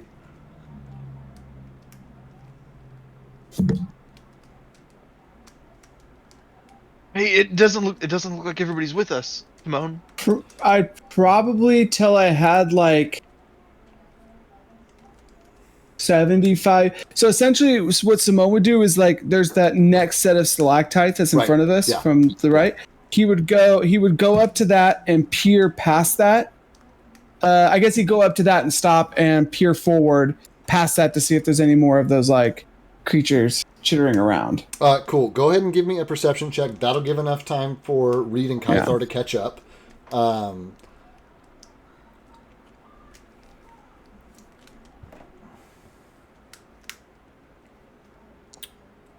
A check. Oh my god. Perception. My rolls are just terrible tonight. The way that the sounds are echoing off of this place, you're so disoriented that you know that there are more creatures out there, but you have like literally almost forgotten the direction that you come from already. Like you were just doing such like a blind run, and it kind of like, you know, they're big circles, so you kind of have to like run around the base of one and then run around the base of another one before you get to, you know, that, like you're saying, that point where you can peek. Like you barely remember where you came from, you know, and so you're like, you don't see any enemies, but like all of the, like you can still hear a number of sounds that are unfamiliar to you, and you know, you're not used to listening for this echo, and it's impossible to tell how far out they are. But you do feel like within a stalagmite or two, there are probably no bad guys. Gotcha. I'm also wearing tinted goggles still, so okay. that probably doesn't help for. Wait, do you have a low light vision? But with I do. That's so cool. You don't. You don't compromise. Yeah. Oh, who'd we lose? Well, Stover. Oh, that's Stover. I'm sure he'll be right back. That's you don't compromise style, even in the face of death. And I'm assuming that gives Reed and Kythar enough time to. 100% that gives Reed and Kythar enough time to catch up. You guys catch up and see Wilb and Simone just kind of like peering around the side of one of these huge stalagmites. Simone, you hear these like footsteps rapidly approaching behind you, and like spin on your heels to see a you know, relatively out of breath Reed and Kythar approaching you. I'm gonna be like, are those monkeys following us? Are you talking about the rest of the party? Joe, you're muted. Soto got it. Soto got it. You're like, nah, dude, the ones with the fucking thorns and shit. Oh shit! Fuck. No, they were talking too much, and I just fucking went. I didn't turn back to see until you stopped. I'm gonna try. Oh, yeah, go ahead, please. No, you go. Now I'm gonna try to look back. I'm gonna put my hands put like binoculars around my eyes. Hand binoculars. Try to see if I can fucking see this. Little guy, do you see anything? Sounds great. I'm gonna cut for. Oh, you're asking little guy if he sees anything? Well, I mean, again, the issue. Roll a perception. He's used to being in a cave. I know. I just feel like I can't. I feel like I'm not being effective in my conversation. The issue is not the dark. The issue is the stone walls you can't see through, right? Yeah. Right. Actually, so no, little guy can't. Little guy can see stone. He's got, little guy's got He can go up stalagmites, right? Yeah, he'd have no problem scaling one of these things. Hey, little guy, you think you can get up there and tell us what you see? Don't leave me. I'm gonna be right here at the bottom. You promise? I promise. Roll a diplomacy check. You can do this with advantage though, because he's your companion. Oh, he's my companion now? I mean, loosely. That's basically what he's been. Yeah. Keep higher. He's more like one of those fish that follow great white sharks around and eat whatever's left over. A parasite? Yeah. Dirty 20 is the best I got. Well, it's interesting.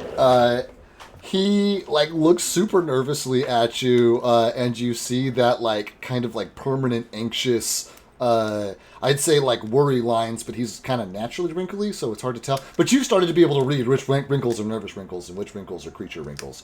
But he does kind of hop off your shoulder and pretty much rocket up this stalagmite. He's a little guy, but he's got 13 fingers on both of his hands and his toes, so he moves pretty quick up this thing. And does he make any noise? Because I know he got, because he was running around with the skeletons for a long time, he got really good at sneaking around and being quiet? Question mark. I will say that that over the din of the other sounds, there's no perceptible noise to read now. Excellent. All right, so you guys are standing there. Galfast, back at you guys. As you make your way briskly away, you determine that right back. If you're going to stealth, now's probably the time. If we are going to stealth, now is the best time. I'm stealth. No, you're not. Oh, you are? Oh no. This is me stealth.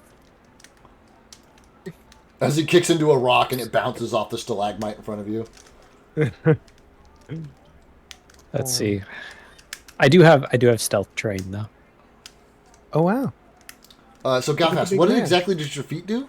Yeah. So we all roll and we use the lowest modifier, which is a huge advantage. I mean, somebody could still fail a stealth check, but use the lowest. Wouldn't you use the highest modifier? No, you use the lowest. But you add all the numbers together. Let me just put it in here. It's called Quiet Allies. Yeah, please.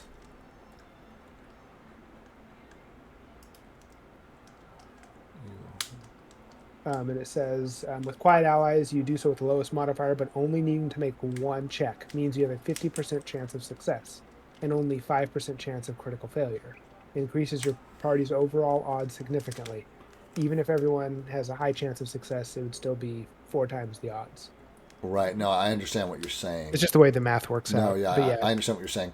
So basically, basically, I see what you're saying. You make a single roll with the lowest per. Yeah, I got you. All right. So who's got the lowest stealth roll? Oh. Of the trailing crew. Okay. Arthur is Mine's +4. 14. The armored boys are going to be the worst. What are they? I mean, Reed's already I'm up. not- He already clanked out of there. So Yeah. So go ahead and I'm getting water, guys. Oh. go ahead and roll that die. I mean, it's only one roll. You guys can pick who rolls it. I guess I don't care. Well, it's got to be the lowest. So whoever. All right. So Arthur, go ahead and make a stealth check for me. Public? Private. Private. Or blind, actually, I think is the term. Wow. Yeah, that's a low modifier, but a high roll. So you guys kind of like, you guys briskly make your way around a stalagmite and then kind of like keeping as much pace as you can. You know, you guys start focusing on, you know, like watching where your footfalls are landing and keeping each other from like clanging weapons against stone and, you know, this, that, and the other. Before long, you come up on the rest of your party, who are just kind of like standing around the base of one of these stalagmites, kind of like looking around. You see Reed like kind of like looking to the top of it. What are you guys doing?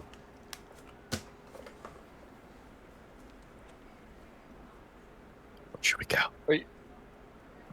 I don't see them approach, presumably. Yeah, they approach in stealth. So we have no idea that they're here. I'm We're gonna just do waiting for the the guy. I'm gonna do the quiet owl whistle that I taught them earlier for danger. And you guys hear, it would have been like 4 hours ago in real life. Right, you guys hear an owl, which you immediately identify as Galfast.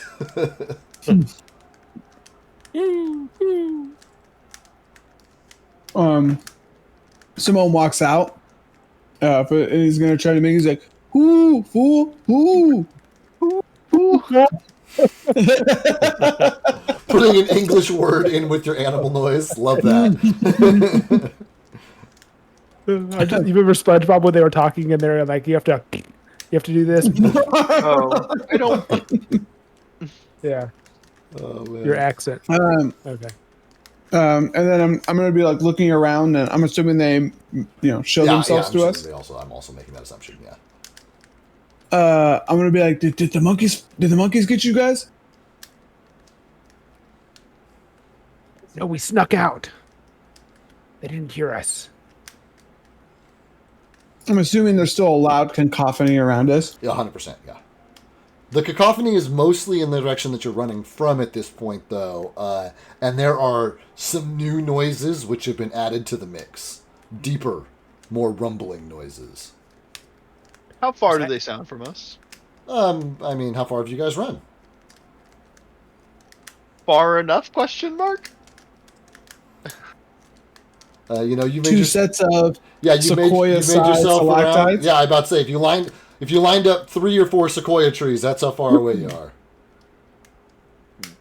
They're pretty big. Since you guys stealthed over, I'm gonna be like, you guys had the right idea, putos, of staying quiet. Noticing what David said, which is like, it's louder behind us. I'm gonna look forward and be like, I think we should go this way. It's like quieter. Yeah, and I think we should roughly stick. This map has a camp on it. I'm hoping that means we can camp there, or maybe nowhere safe. Who knows? The problem is remembering that we had perfectly good beds at the top of a stalagmite. Scoffs at that answer. Perfectly good beds, huh? Was there some other issue with that area there, Arthur?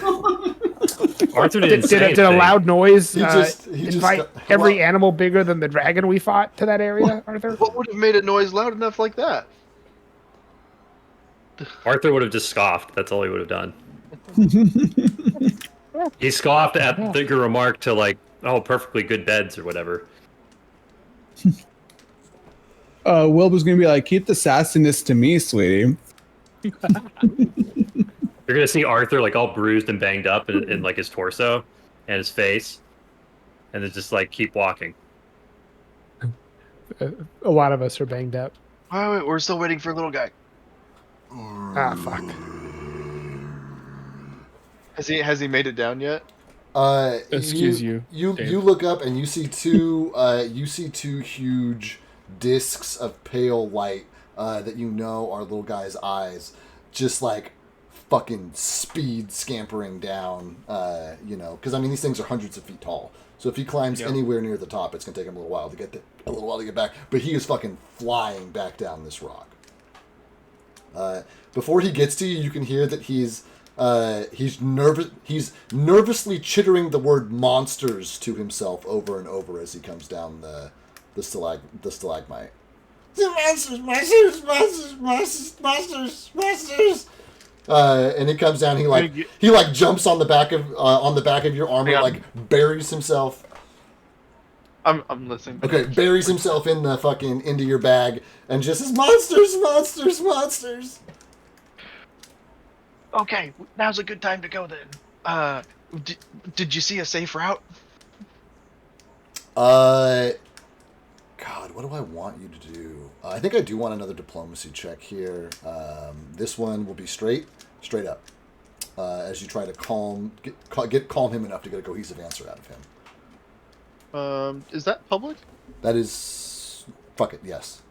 I don't know, but right now this one can be public. Everybody can see how well you're trying to console. Oh, good Little grief. guy. I will burn a hero point for that one. I will burn a hero point for that one. Yeah. Wow. Love that. My goodness, man. You tried? Yeah, man. He like comes out of the bag, and he says, "Not that way, or that way, or that way." And he points in 3 very distinct directions, and says, "Not in those ways." Sounds like we should get out of here. Not in those directions. Are those all the directions the way we came? One of those is absolutely, yeah.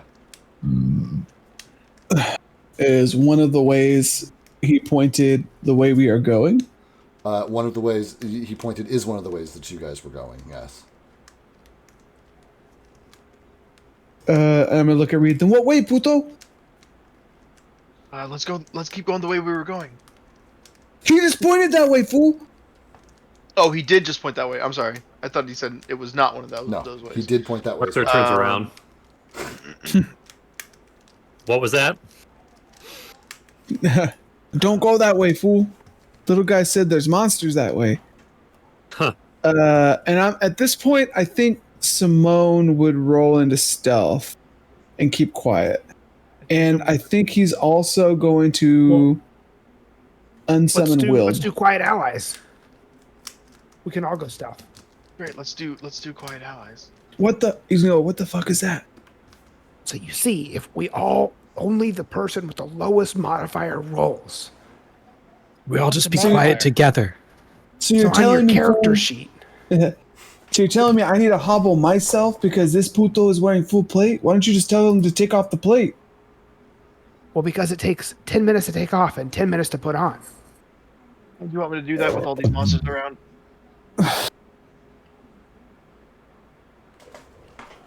Simone's gonna throw up his hands and go crouch somewhere, I guess, and wait for the lowest person to roll. Roll. And, I thought I already rolled. Well, no, you were the original person in the original group that had it, but now we have Kythar and Reed. And do we know what direction are we going? And so I have the map, right? So I feel like we're moving. I have the map, David. Do I get a sense of what direction we need to head to get to? Well, let me do this. I'm just gonna. So while we're walking, or deciding this, I'm gonna hold the map out, and you're gonna see I have circled. There's the camp, and then there's the area that we saw the stalactites with the windows. And there's a few other areas to go, but I guess I'll point at the camp and say, "What do you guys think? Should we go to the camp?" I don't know if anybody's there, but it looks like there's a camp here. I think that's the best option we got. My vote's the camp. Okay. Do I have any idea well, I know that we need to head east-ish, and I think we jumped off the east edge. Do I have any idea what direction we need to go to get to the camp? From here, no. Because you, at the top of the stalagmite, had landmarks which you could orient yourself around. Here in the forest of stone, you do not. Except for, in theory, the forest of stone. And there is a grouping of stalagmites, indicated around the fort. So kind of loosely where you're at there, but this is going to be a DC 30 survival check for you to be able to determine which direction east is while underground, essentially. DC 30 survival. You can do it. I believe in you. But Simone will go, where the fuck do we go, fool? I'll burn another hero point. God, David's so fucking happy right now. We're all rolling. We crushed those dark elves. 20s all over the place, and now you can't slide down a rock and get Orient. You're just gonna wander around this forest of stone until you get eaten. Told you so. That's all he has to say. Oh my god! Well, Arthur can say that in character. He's being stealthy. You, Galfast, are able to determine, like, miraculously, you're able to, like, remember where you saw those windows coming down from the elevator.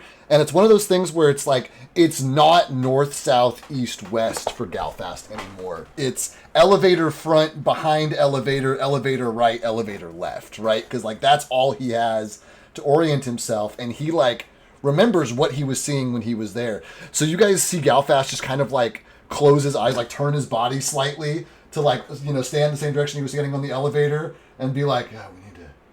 And he, like, turns on his heel and knows the direction to lead you guys out. The issue, of course, is still getting out of the forest of stone without being eaten. Now you know the correct direction. Mm-hmm. Was the direction one of the ones where I know there's monsters be here? Is it the direction the guy the little guy pointed? It was the third direction the little guy pointed. The other direction is basically exactly opposite of where you need to go to get to the tent icon on the map. Okay. Wait. So I'm misunderstanding. So the little guy said there's monsters this direction. Is that direction? Do we have to go past the monsters to make it to the camp? From what I just learned? Yes, you will. As of now, if you head in a straight line and you trust little guy's directions. Keyword trust. Yeah. Do you trust little guy, Galfast? I don't like him, but I think he has eyeballs. Where the fuck else are we gonna go? Fuck it. I'm gonna say maybe we swing a little wide. Go around him. Hey, little guy, you think you can go up there and give us a better look at where? No, enough of him going up there, fool. We just need to pick a direction. Don't we have Jesus Christ! The longer we're down here. Okay. I'm like whisper arguing now. Just okay. Don't we have a fucking bird that could talk to somebody that can help us fucking give direction, or at least look out for us? Who would the bird talk to? Fucking. Look at Rowan. Can you talk to your fucking bird? Don't we have somebody that could turn into a bird? Have a bird. I think he has an owl or something. Fucking. No, it's like an earth spirit. Oh Jesus! Yeah, it's a little mushroom. Yeah. What bird? There's no fucking bird. Rowan corrects them. What are you talking I about? don't have a bird. I wish I had a bird. A bird or a bat. Have you been hallucinating again? Is the bird in the room with us, guys? You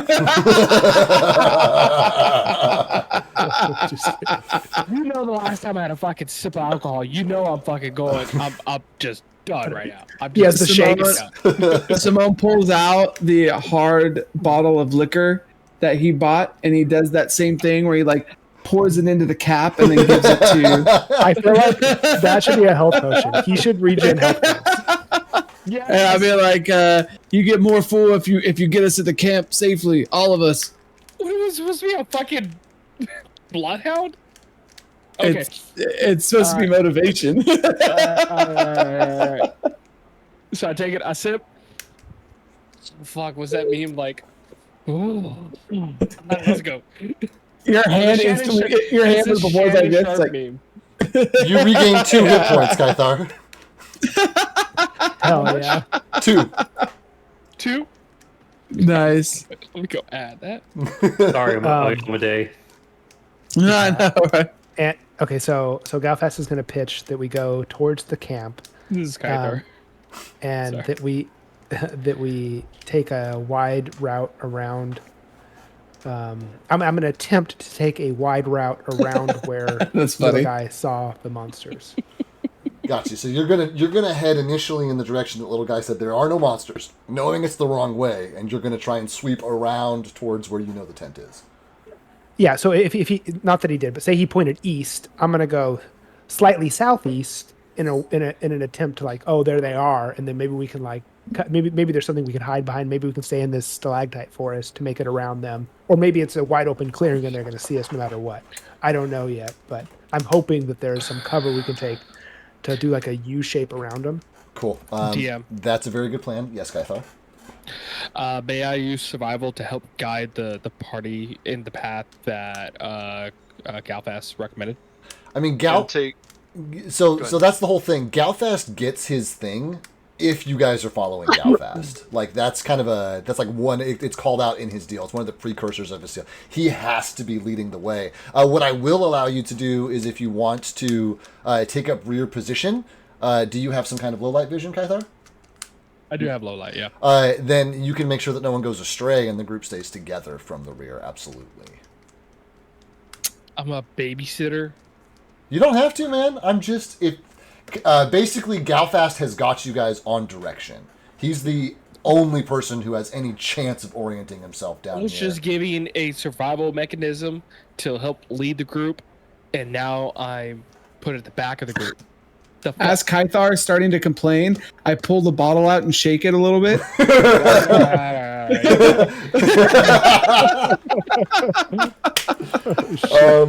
We are going to have you guys roll your stealth group check, but we will do that when we get back. We're going to take our break a little bit early this session. It's 8:24.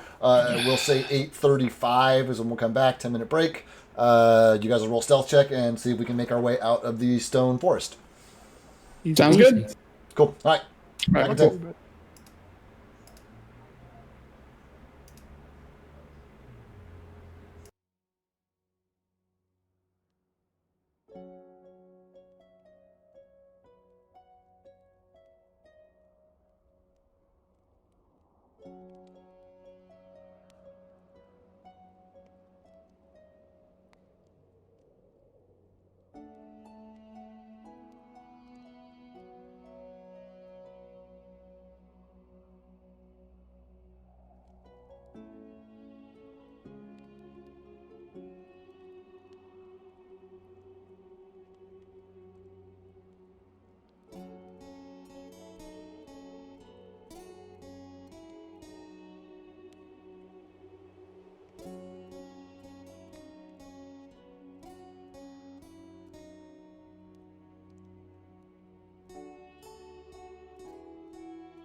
First this button, then that button, then this one. Great, we're live. Okay, guys. So you guys, talking is always free. Now that you're together, I will kind of make the presumption you're doing so quietly. But you guys are on notice. If you guys do anything loud or use the word yell, if you guys are yelling in person, I'm assuming you're whisper yelling. If you use the word yell, I'm going to assume you yell. I'm putting you guys on notice. We've been playing D&D for years. Be on it, right? I will not. I'm not pulling punches. So you guys are in. Professor's like, I'm taking a shot. You see Arthur, he's not even in half cock. It's just the hammer's completely down. He hasn't had time to manipulate the weapon at all. He's just been because he's been holding Rowan with one arm. So it's what's the point? You need no two hands cap on the end, right? No cap on the striking mechanism. Well, it's a flintlock. Oh, gotcha. Yeah. Okay. Yeah, it's not that advanced. So you guys were. It sounded like your plan was to follow Galfast as quietly as possible in the route, around where Little Guy had identified. They're potentially being bad guys. Loosely towards where this camp icon is on your map. And I will point out, Galfast, that you have this map. You have not been in this world long enough to understand the scale of it, right? You have this, but it's going to take you a minute to figure out, are we talking end of day? Are we talking a 3-day march? You know what I mean? It's you have no idea how far out that tent icon is, but you do know what direction it is in. So if you guys are going to be quietly following Galfast, then I need the person who has the lowest stealth modifier, which was Arthur, but if anybody has anything lower than a +4, they need to make the stealth roll. Is it the lowest modifier, or is it just the lowest out of all of the rolls? It's the lowest. No, modifier. It's the person with the lowest modifier makes the roll for the group. But the idea is if we all roll, anybody can roll a nat 1 or a nat 2. But if only the person with the lowest, then our chances are significantly better. Well, that is not me. Okay, so what's everybody? I have a +10. I have a +16. Oh, okay. Yeah. So then that's you. That's you again, Arthur. You have a +10 with armor on? That's actually pretty good. Oh, not as good as last time. 15. Right? Yep. Yeah. Yep. It was secret. They're supposed to. Stealth rolls are supposed to be secret, but that's okay because basically for this next part, I was going to declare your your consequences and the DCs you're supposed to be anyway, so it doesn't really matter, I guess is what I'm saying. I do declare. I do declare Bankruptcy.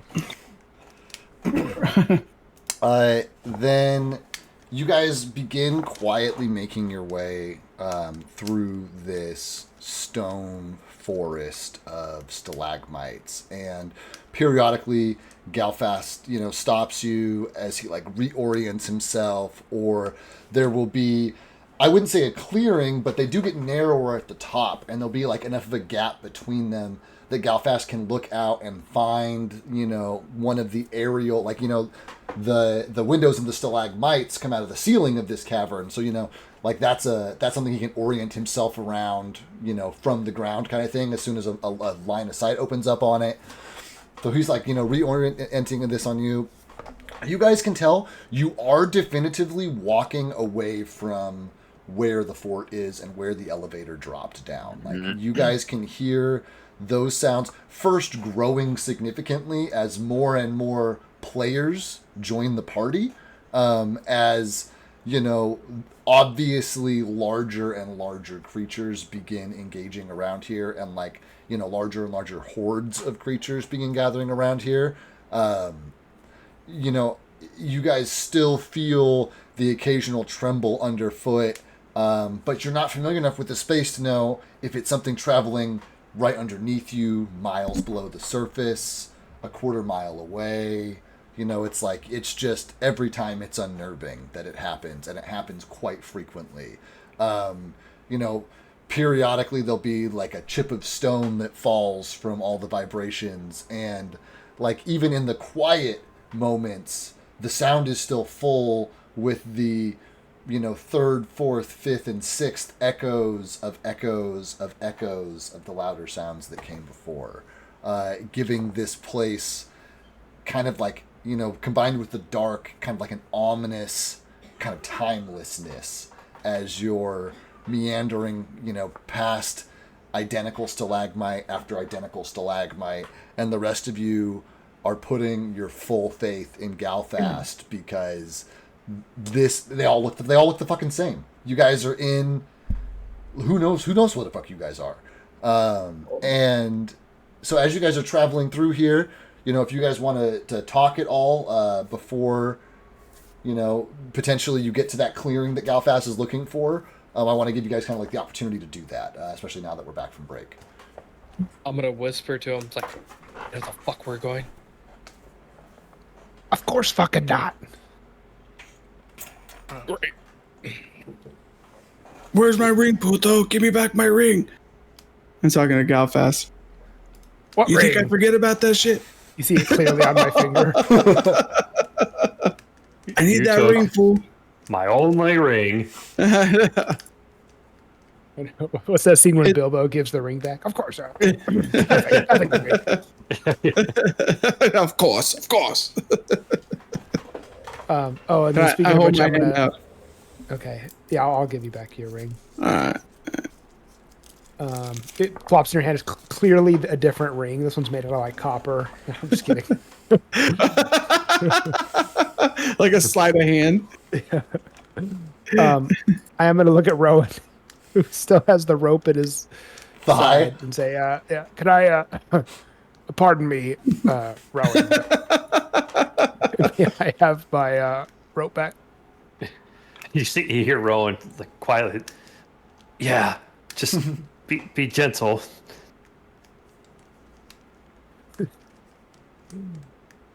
I say, "It's okay. It's my first time." As I I could. attempt to remove the. You just yanking this thing out? I guess so.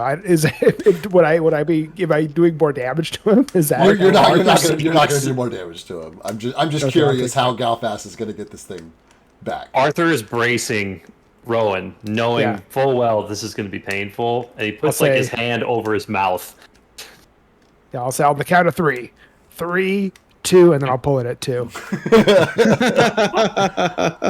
I need a constitution, no, probably a fortitude save from Rowan to make sure that he can keep a lid on it here as he's having this thing jammed out of him. Oh, if this has an actual mechanic to it, he can have it. I have no intention to make him make noise. Well, so let me get this straight. Galfast was getting ready to yank this thing out of him and didn't have an expectation he might make some noise in this process. Is that what I'm hearing? Well, I was doing it for flavor.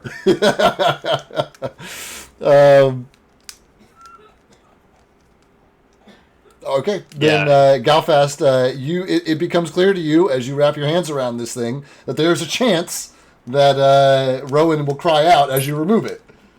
Yeah, perfect. Why don't you just hang on to it for me? You can hang on to it. So you see Rowan's eyes like get really big. Arthur puts his hand over his mouth. Galfast is about to take it out, and then he says, "Never mind, just kidding."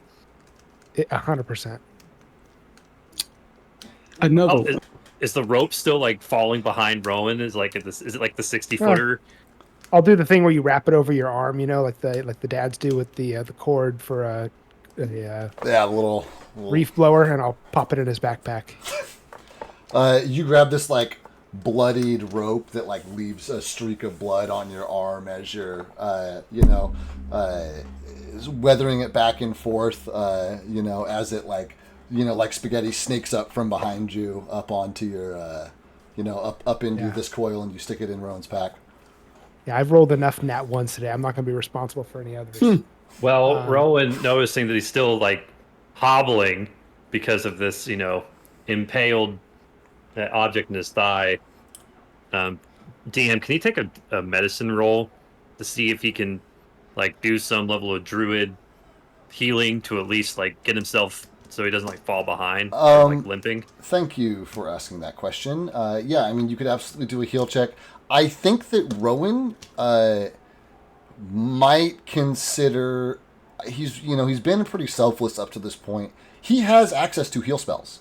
I think he might just burn one on himself potentially. And I think that mechanically the way heal spells work is if you spend all 3 actions on them, you can like burst.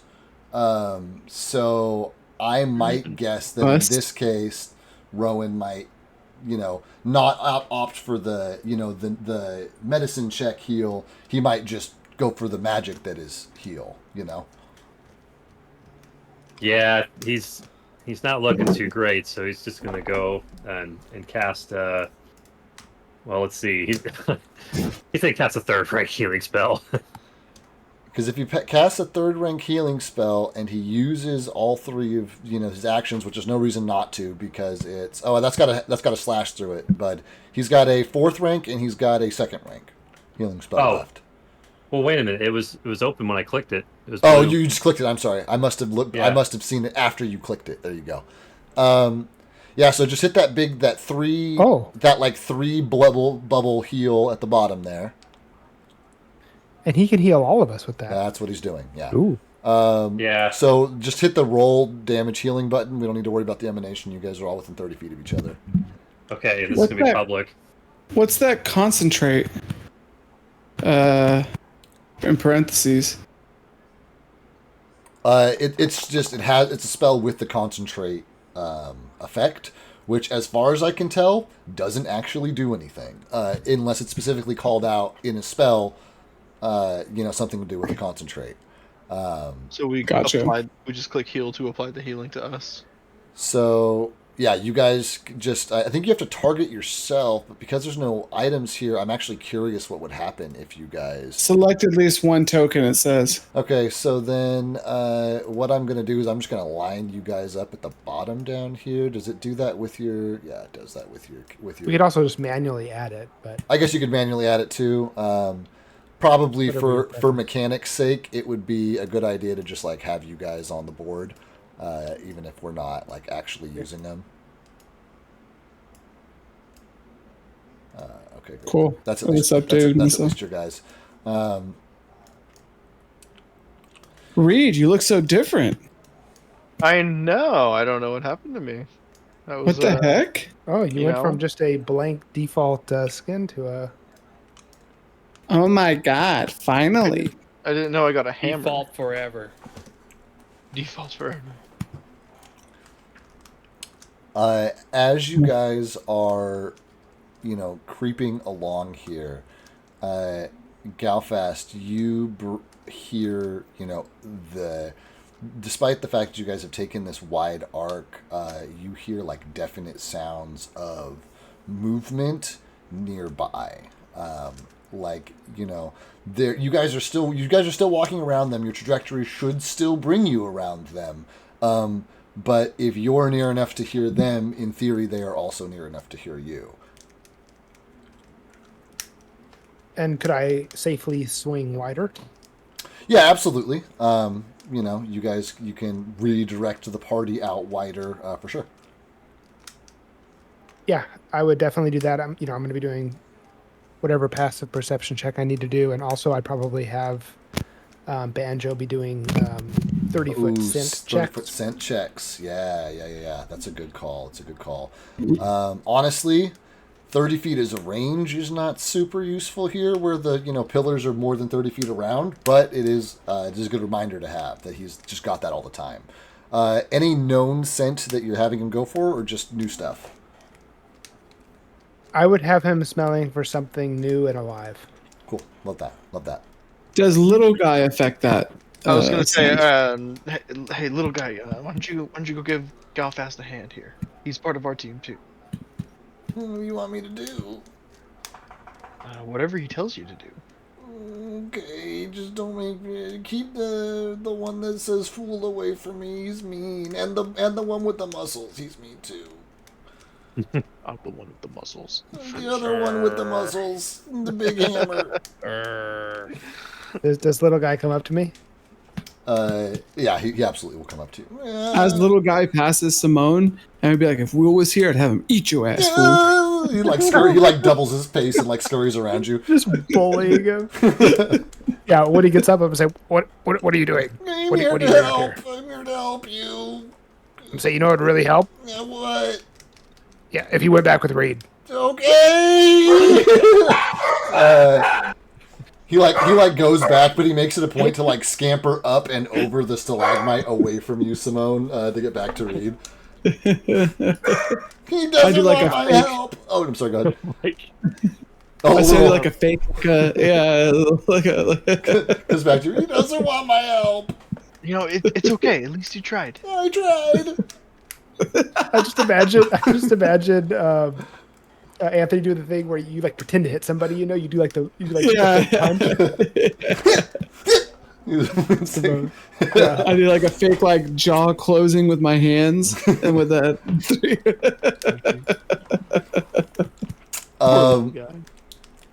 And I'm gonna go up to Galfast and I'm gonna be like, "Hey fool, I don't want to. You know, I know you're like in your groove. You're like, you know, touching the ground. You're like doing all the things that like survival thing people would do, right?" I'm gonna be like, "But my tummy is rumbling and I'm tired, fool." Oh, you're hungry? I'm gonna say, no, I've been looking at the map, and there's actually a really good tavern coming up. Oh, really? We're headed right to. Yeah, you can spread the word. Tell everybody behind you. It's called the Creaky Wheel. It's interesting because I haven't seen one wagon down here, fool. Yeah, that is really interesting, isn't it? I wonder why they named it that. That's crazy. I'm gonna immediately go to Kythar and be like, "Hey, Kythar, Galfast said that there's a tavern up there with just as much ale as you can drink, fool." Where? Go ask Galfast. Around the next stalactite. Just one more stalactite. Uh-oh.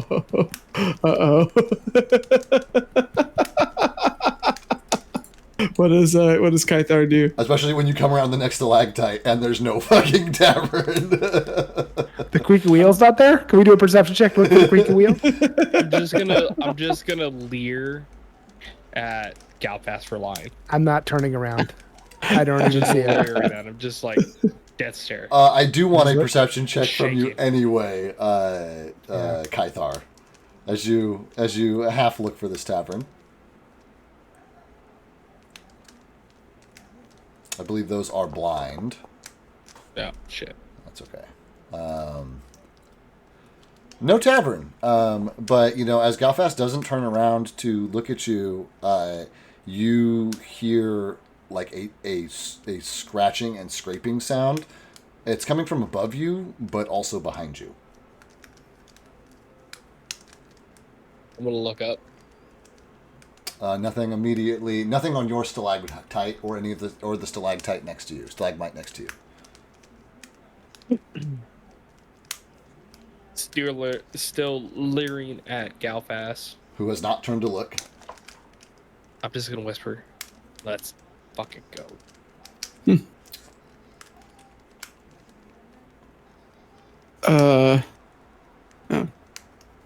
As you guys, I was gonna tell Galfast, be like, "Oh, so you're lying, fool." Yeah, no, there's no tavern down here. As a big jest to you, huh? As you see like bags under my eyes, like you hear my stomach grumbling. I'm like, "Oh, that's real funny, huh?" I think some people in the back were laughing. Do we still have the fucking camp lamp? Whatever the fuck it's called. A lantern? Yes, yeah. but you used it in the cave when you started your rest that was interrupted, and it only works once every 24 hours.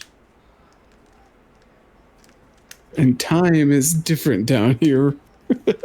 I mean, it works once per long rest is the way that it works. It'll work again once you long rest. We haven't had a long rest, so yeah, it is. Right. That's the thing. That's what I'm saying. Oh, so it just blew its load without us actually getting to use it. No, you guys used it for like an hour. I guess that's true. Until your rest got interrupted. And then you moved I it guess and it that's true. stopped The working. kobold. Yeah. And the kobold used it too. That's true. That's true. I'm gonna be like, hey, how much farther, fool? Because I'm pretty tired. I'm gonna look at A-Test. He can barely keep his arms up. That's just. I trip over another rock. He's got no muscle.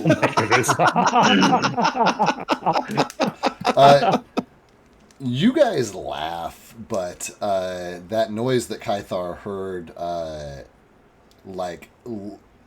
stops being a scraping, and there is like a single, almost like a chirp, somewhere something between a click and a chirp is how I would describe it.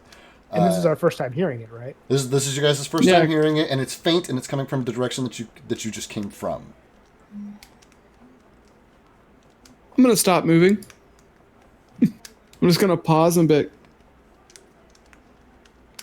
Do you have any more of those illusions?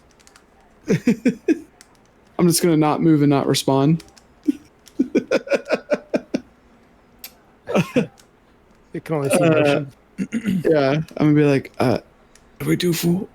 You guys hear a second chirp, coming from like off in the distance, like it's farther away than where the first chirp came from, and then there's probably 5 or 6 beats of silence. You hear another chirp from the first original location behind you. I mean, could we do some perception checks and just kind of look around here? Yeah, do I see anything with dark vision? With your dark vision, you're looking around. Again, the big obstacle are the physical obstacles, not the darkness. Right. And there is, as you guys are scanning your pillars, you don't see any activity on the faces that you can see, essentially. And nothing up. If I look up, nothing above them at the tippity tops. It's more stalagmites hanging from the ceiling, but you know what? Actually, if you're looking up, the ceiling's pretty high up, and you're probably the only person who has a chance at seeing anything up there. So I actually will take a proper perception check from you, Galfast, please.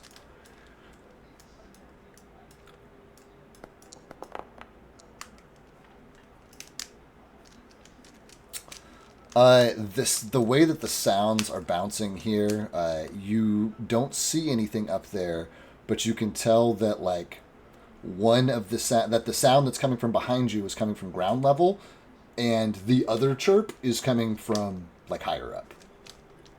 Away from you, off your arc, not in the direction you're going, still kind of behind you, but the first one that sounded is ground level. The second one that sounded was presumably up one of these fucking poles somewhere. Okay, I'm gonna. Who's behind me? Everybody. Who's the closest couple people? I'll say I was, because I was the one telling you that my tummy hurt, or I'm hungry.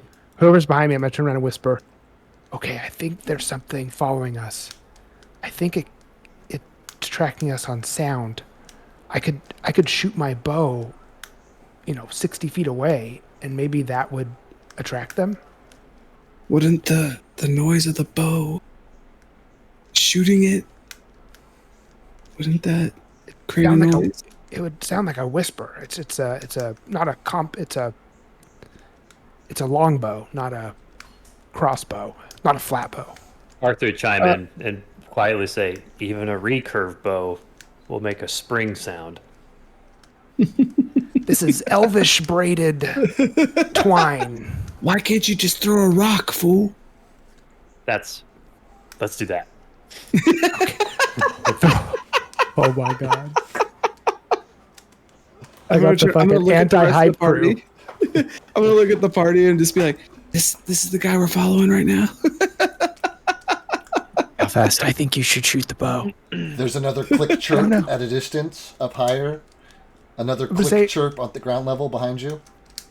Throw a rock, Arthur. Arthur will prep to throw a rock, and he shows everybody that he's about ready to do it. Dave, do you want me to roll anything? I just want to know loosely, where you're throwing. Are you throwing it in the direction you guys were walking, the direction you guys were coming from, or, some other direction, somewhere in between? Arthur is looking for a perpendicular spot where basically he'll get lost in another stalactite row. Yeah, so basically, you can make your way kind of like around until you get to a point where there's like a junction of a couple of these stalagmites where you can throw it, and it might like bounce off. If you throw it high enough, it might bounce off like a couple of them for sure. That's exactly what he wants, because he wants him to go not necessarily the opposite direction, but perpendicular, so then he gets lost and it takes him even more time to get away from the party. Are you doing that now? Arthur is prepped to throw the rock, yes. Okay, Arthur's cocked and ready. He's picked up a rock, got a big old rock in his hand, pulled it back, looking at the rest of you guys. Yes, throw the rock, Arthur. This was your idea. Yeah. Arthur throws the rock. Throws the rock. It does clatter, amongst a bunch of the, stalagmites. Hits the first one. Ding, clong, clong, whoa, whoa, whoa. Immediately, the clicking sounds stop. You guys can hear scraping sounds replace them, moving kind of like from the origins of where you originally heard those sounds. Still kind of towards you because, you can only get the rock a row or two away, but definitely like towards that sound, 100%. Immediately, I'm going to push Galfast and be like, go, go, go, go. I will continue on stealthing forward. And then Arthur's behind Simone, and then Rowan's behind Arthur. So we're all saying like, go, go, go. Okay, and you guys scurry along with your continued stealth roll. I gotta make a little roll here real quick, guys. Give me just a second. Oh no. Just an eensy beensy teeny tiny roll, so tiny. So tiny. That's an in-person roll. Well, Oh, wow. I'm That's a real streaming. deal. I don't want there to be something to pop up here that somebody might see. Plus, I like rolling my real dice every once in a while. I got this nice box. And Nock shows up. Sorry, Banjo's doing something. I was gonna say Banner's gonna burn one of his hero points so that you have to roll with disadvantage. We've already established they don't work that way. I was the first person to ask that question. I guess it's my campaign. I guess we could decide it works that way, but we haven't played it that way thus far. No, it's too mean. As you guys kind of like make your way along, you give me a second. Right below local. Okay, you guys started off, I'm on the wrong mode. In your fortress, which is here, right? You slid down through a bunch of stalagmites, stalactites, and when you emerge, Galfast, you have reason to believe that you emerge, somewhere in this vicinity of the map. And there is a clearing, but, this place is as you get into new terrain, so to speak, it stops being this like super close, dense packed forest and basically like immediately opens up. Like you come around one of the last bends and there's just like not stalagmites anymore. To most everybody else, even those who have some kind of low light vision, that's like 30 or 60 feet or something. You know what I mean? Like that's nowhere near the expanse that is, this place. And so where there are sources of light, bioluminescent mushrooms growing off in the distance, like up on cliffs and things. Like I would describe it as a valley, but you can't tell where the bottom is. So is it a valley that's a canyon, like the Grand Canyon? Is it a valley that, you you just slid down 500 feet of stalagmite? Like, how much farther down does it go? But you can see these like kind of like ridges that run along some of it where there are these like kind of like high points. I almost would refer to them as like spines, which like run along this place here, where there are these like high points, which are the only, those surfaces are the only things you can really make out. Galfast, you can probably make out like where the like if you imagine this as an actual cavern that has sides and a roof, like you could see where the sides and the roof are, but they're miles out. They're miles out. You know, it's like you guys are in a dome, but this dome is fucking huge. You know, you can see there are like pockets, these like holes that go into the side of the wall in different places that range in size from like, you know, hobbit hole sized all the way up to, you know, holes as large or larger than the one that you guys like came down here in the elevator in. You know, I'm tired of digging holes, Grandpa. This dude ain't bad. but Even there are on like Christmas. there are like a few obvious routes in front of you, and you can see, you know, vastly on the other side because this cavern is kind of like a football shape overall, you know, and you're like heading like along the length of it is kind of the direction that you're traveling on this map. You know, that is left to right are kind of like where the points would be on that football, right? And so you're kind of like traveling along where the laces would be essentially of that point. But as you like for the first time are able to stand on the ground, look at the scope of this place, you know, tell that through this, you know, hour or so hike through the stone forest, you guys have, and, you know, hike is a relative term. You were sneaking through. Like if that's an inch on this map and you've got another 3 inches to go till this tent, 4 inches to go till this tent, like minimum this thing is half a day's journey away. Sweet. But you emerge kind of like into this valley. You know, all these stalagmites are now behind you guys. The floor is not visible to all of you where there are these like steep drop-offs. But there are definitely like traversable paths and these like spines that kind of like descend and ascend through this place. Spines like juts of rock. Right. Yeah, where like rock is like coming together and, you know, running higher in some places and lower in others, but there's always this kind of like point, you know.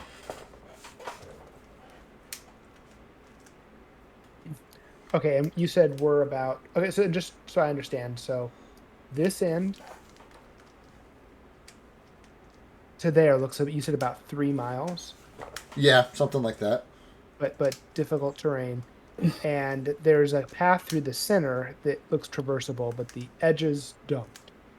No, the edges, I mean, could in theory be traversable, but the edges are, like on this map, the edges are like here and here. You know what I mean? The edges are like fucking way the fuck out there. Okay, got it. I think I understand. And we don't see the terrain on the bottom because we're just up a little high. Well, I mean, you guys can see the terrain, like I said, in these spines and these high points where, you know, it comes up. But there are, basically, there are cliffs where it just continues to descend. There just continues to be more depths. But there are, calling them roads is generous, but there are, you know, these traversable lines that you could take through. You know, some go up and, you know, towards the sides of the cliffs, while others seem to like descend into the valley. Some of them kind of like are somewhere in the middle where they have like little peaks and valleys between here and where you expect that campsite to be. It's more about like a path of least resistance. Between all of these places are voids, right? Okay, and then are we close enough to see the battle icon that is closer, maybe 1 mile away? I'm about to say mile or two away, mile and a half maybe max. Yeah, I mean you're definitely closer to that for sure. Yeah, can I see anything there yet, or are we not close enough to see it? As you look over to that spot, what you can see from the geography is that there's like another wide opening and kind of like a place where the ground levels out into more than just one of these narrow walking paths. And probably even from here, you'd be able to see what to your eye would first look like more depths, more darkness, a ground that you can't see, until you like move slightly and catch like a slight glimmer of one of those bioluminescence off of it and realize that is glass still water instead. So you can like kind of like see a bit of this super dark fucking lake that the battle site is like right in front of. Okay, so I'll relay some of that. I'll say, so if we keep heading to the camp, it's going to take a few hours to get there at this pace. Maybe 5 to 6, maybe more. Has this area opened up more? Like it's not, it's more flat, like less cover? Yeah, it's 100% open. There's I mean, there, like I said, there are these spines, and in theory, it like depends on where you are, because there are highs and lows. You know what I mean? Like depending on where you're trying not to be perceived from, if there's a pinnacle of rock, you can move around the pinnacle of rock. You know what I mean? To where you put the point of the rock between you and the thing looking at you, but you'd have to know where that thing is to put something between you and it, right? I say, Fool, that we keep walking towards the campsite, but we got to find a place to short rest. To have a short rest. Yeah. It looks like there's some juts of rock that we can get behind, at least for some cover. If you guys don't mind a fireless rest. I'm good with that. I'm all right with that. Yeah. Why don't we walk for another hour to get closer to this valley and away from the skittering things, and then short rest around there. They seem to be attracted to noise, so maybe if we keep quiet, we'll have better chances. We should throw Little Thing at them to distract them. He makes a lot of noise. Yeah. Or Little Guy. No. Hey, it's just an idea. We're just... I know. I'm a big picture guy, all right, fool? I'm going to be like, okay, fool, but I'm just really hungry, and you know that I can't eat and walk at the same time. So I gotta sit down, fool, so we better find somewhere soon. I mean, you weigh like 10 pounds. You could just take a ride on Kythor's back. Okay, number one, fool, it's 11 and a half, all right? And you better put some respect on that. Number two, all right? I eat as much rations as you, fool. I just don't hold it, all right? It's been a real problem in my life. And number three, I'm tired as hell right now. And because of that, my magic doesn't work so good. So if we get into some shit, it's not going to be so good. And I'm sure my boy over here, and I'm going to point to A-Test, it has the same problem. I'm tired of shit.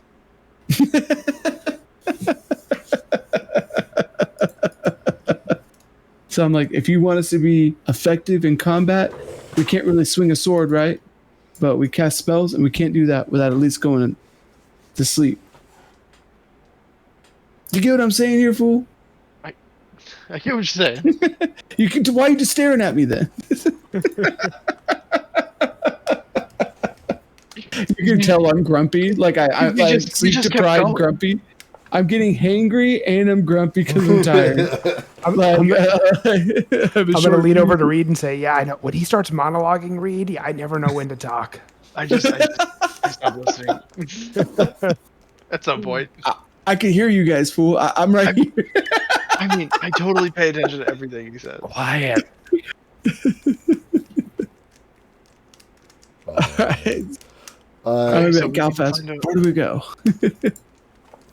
I say, this way. And I'm going to continue on the little loosely defined roads. You're gonna cut pretty much straight across to the campsite? Is the direction that you're heading? Yeah, that is what we said. Okay, great. So you guys, start picking your way across this terrain, and it, you guys are already moving slowly because you're in stealth, but it becomes apparent to you that, like, this is not the kind of place that just, like, sprinting away is an option on. Like, if you are not moving slowly and watching your footing, there's a very good chance you slide down one of these slopes and into wherever it drops off, however far down that is. And so, because you're moving stealthily, you're already moving slowly. There are no, there is no mechanical step for that. But from your characters' perspectives, it would be just abundantly clear to your characters as they're picking their way across that this place needs to be traversed slowly. You're being led by Galfast. Kythar was bringing up the rear and asked me if he could roll a survival check earlier, and I didn't think it was appropriate. But in this instance, I think I am going to ask for a survival check from Kythar as he's making your way through. Blind, right? Here. Survival is a knowledge check, so I think that is blind. I think that's correct.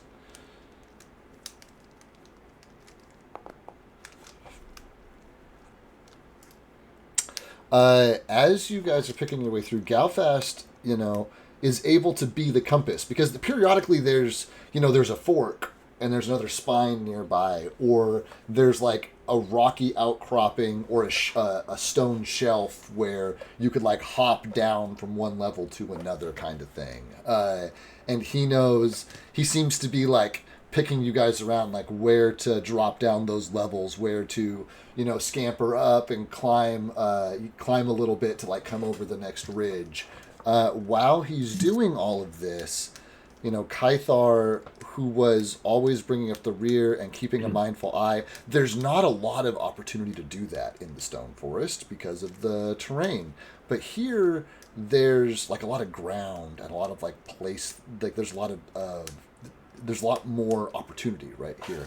And as you are making your way along, Kythar, you notice that periodically, as you're like going down from one side to another, or like climbing up out of one of these like particularly steep sections, that there are these like long gash marks that run down from the like part that you're walking on, the footpath, like into the darkness periodically as you guys are traveling. Like every like 5 minutes or so you pass another one of these sections that is just these like these like grooves in the stone that are just like streaking down into the darkness, probably like 5 or 6 of them, an inch or so wide.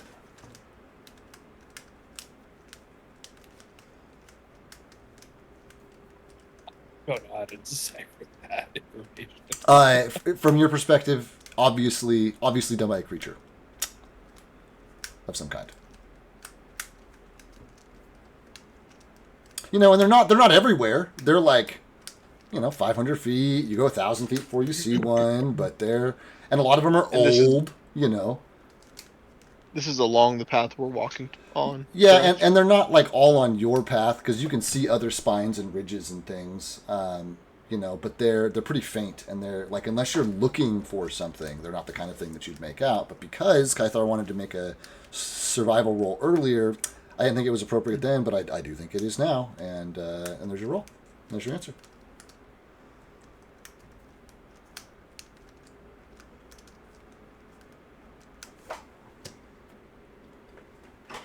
I'm just gonna mention to the group every time we pass these little slivers of little tracks, point out to them, it's like little creatures that made this. I should keep on going. Looking at it, does it look like something swooped down, or what kind of feeling do I get? I'm picturing like an eagle. Cutting through, roll one of your underworld checks, please, for me. Got fast.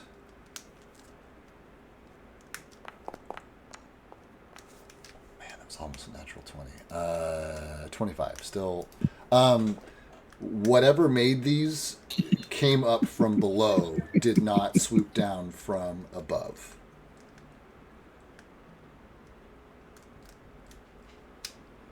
Okay. Oops, wrong button. Looking down, how far can I see down with my greater dark vision? With your greater dark vision, you still cannot see the bottom. Okay, but like how many feet can I see, do I think? I'd say between 100 and 200 feet. Kind of the same as before. Like, you started at the top of this stalagmite, and you could tell the ground was down there, but it was hard to tell kind of how far. Like this one, you can tell the ground is down there part is not there, and the stalagmite was 300 to 500 feet tall. Okay, yeah, I'll mention, whatever. Yeah, good catch, Kythar. I think whatever it is came from below. Professor, you may want to get one of your classic rock throws ready. If something hears us or we hear a noise, you may want to try one of our distracting throws. Arthur has been selectively grabbing rocks throughout this process. He has the perfect skipping stone. Yeah. He's been waiting. Oh my god. So it's like a piece of slate, like slate rock that's like perfectly flat. Yeah. Rocks everywhere. All right, we're gonna keep going, I guess. Did you guys make it? The last thing I heard was that you guys were gonna go about an hour, and then see about a short rest. Oh, right. So you do make it to that hour point. Congratulations, you haven't been killed yet. And there's more of these spines. There's more of these ridges.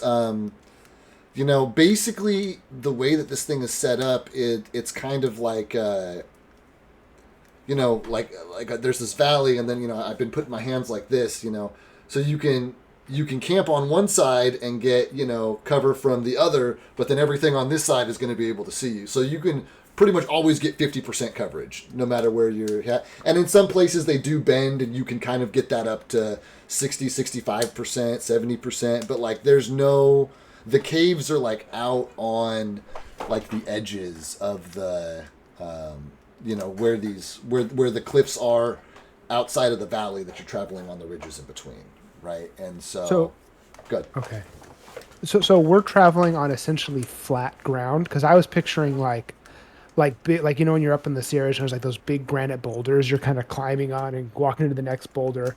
And I figured we could wedge I think maybe Simone could say, but I figured we could wedge ourselves inside of, get underneath one of the boulders and kind of be covered at least, 75% of the way. But it sounds like we're on flat ground. Like you're saying, 75% of the way in select places. That is the kind of, I think, imagine a combination of those two. Yes, there are outcroppings. Because like I said, there are shelves where you kind of drop down from one higher spine to a lower one, where they kind of travel close together and then, continue off in their different directions. So in those kinds of places, there's more coverage. But, it's like the terrain that you described in the bottom of a valley kind of thing, right?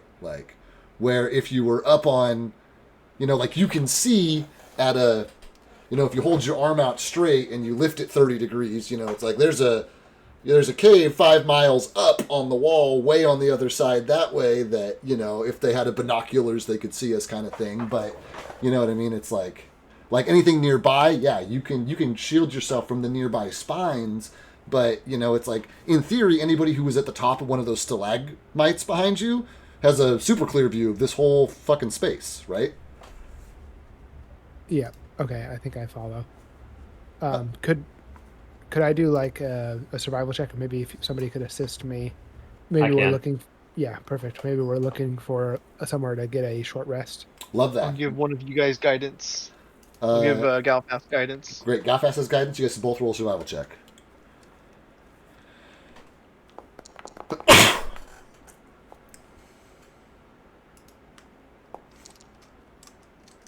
Nice. Both over 30 means that you guys find a, suitable place. Not excellent, not ideal, but a suitable place where it's got enough real estate for all of you guys. You're relatively well covered. The only way that the only side that you're not really covered from, the only vantage point is miles away. And so, it's you guys, as long as you stay in the dark and stay quiet, it feels suitably secure. As much as you expect someplace that you're only going to spend an hour in to be secure, right? And I did some digging.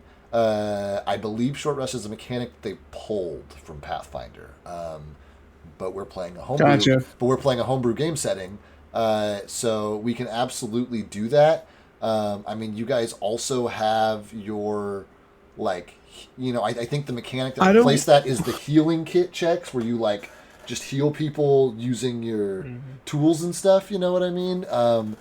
But the way that short rest used to work is that you got as many of your hit die as is your level to, like roll in a bit, and you get half of them back on a long rest, right? So if you guys want to just keep that mechanic straight across, like we can just keep that mechanic straight across. But because they're not an in-game thing, like I don't think any of my spellcasters get any spell benefit from that. So I kind of do with focus points. So Same. I need focus I need points. At least, yeah, that's right. Yeah. So I need 10 minutes to rest and like meditate to regain my focus points. So I think that's essentially what all I really care about. You guys definitely get your you can get your focus points back in the short rest, no problem. Yeah. Then that's what that was my plan, was to eat a ration bar and get my focus points back. Cool. Yeah, and whoever has how many medical kits do we have? I think probably Rowan and Professor have medical kits. That's probably right. Yeah. We do. Yep. I also have medical. I have gloves that allow me to do medical kits, by the way, too. Yeah, whoever's healer's lowest gloves should probably be healed. I'm at 95, but I have 127 health, so I'm okay. Banjo's a little low, 45 out of 80, but one of the party members may be the better. And everybody got their heal off Rowan's heal earlier. Yeah, but it was only 8. Yeah, okay. Or 9. 9. So Rowan needs a heal. So hold on. Does it show the current health? Oh, it does. Here we go in the party. Oh yeah, I forgot about that. So Arthur, oh my God, A-Test. Yeah, I know you're only 9, but you're. Oh, Banjo's pretty low too. See the tasks. I can't see actually. So it looks like to me it's between. You hit the piece Banjo, of paper on the party, Joe, and you can see everybody's hit. Yeah. Okay. I have health potions I can give out as well. But do any of the party members who are low on health points have hit points?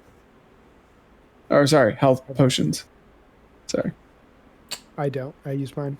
And as a reminder, you don't. If you have time, you don't need do. to use a health potion. You can do one of these like heals if you have the kits, which you have a couple of. Right. Yeah. But somebody has to actually do that. Yeah. I don't have a kit.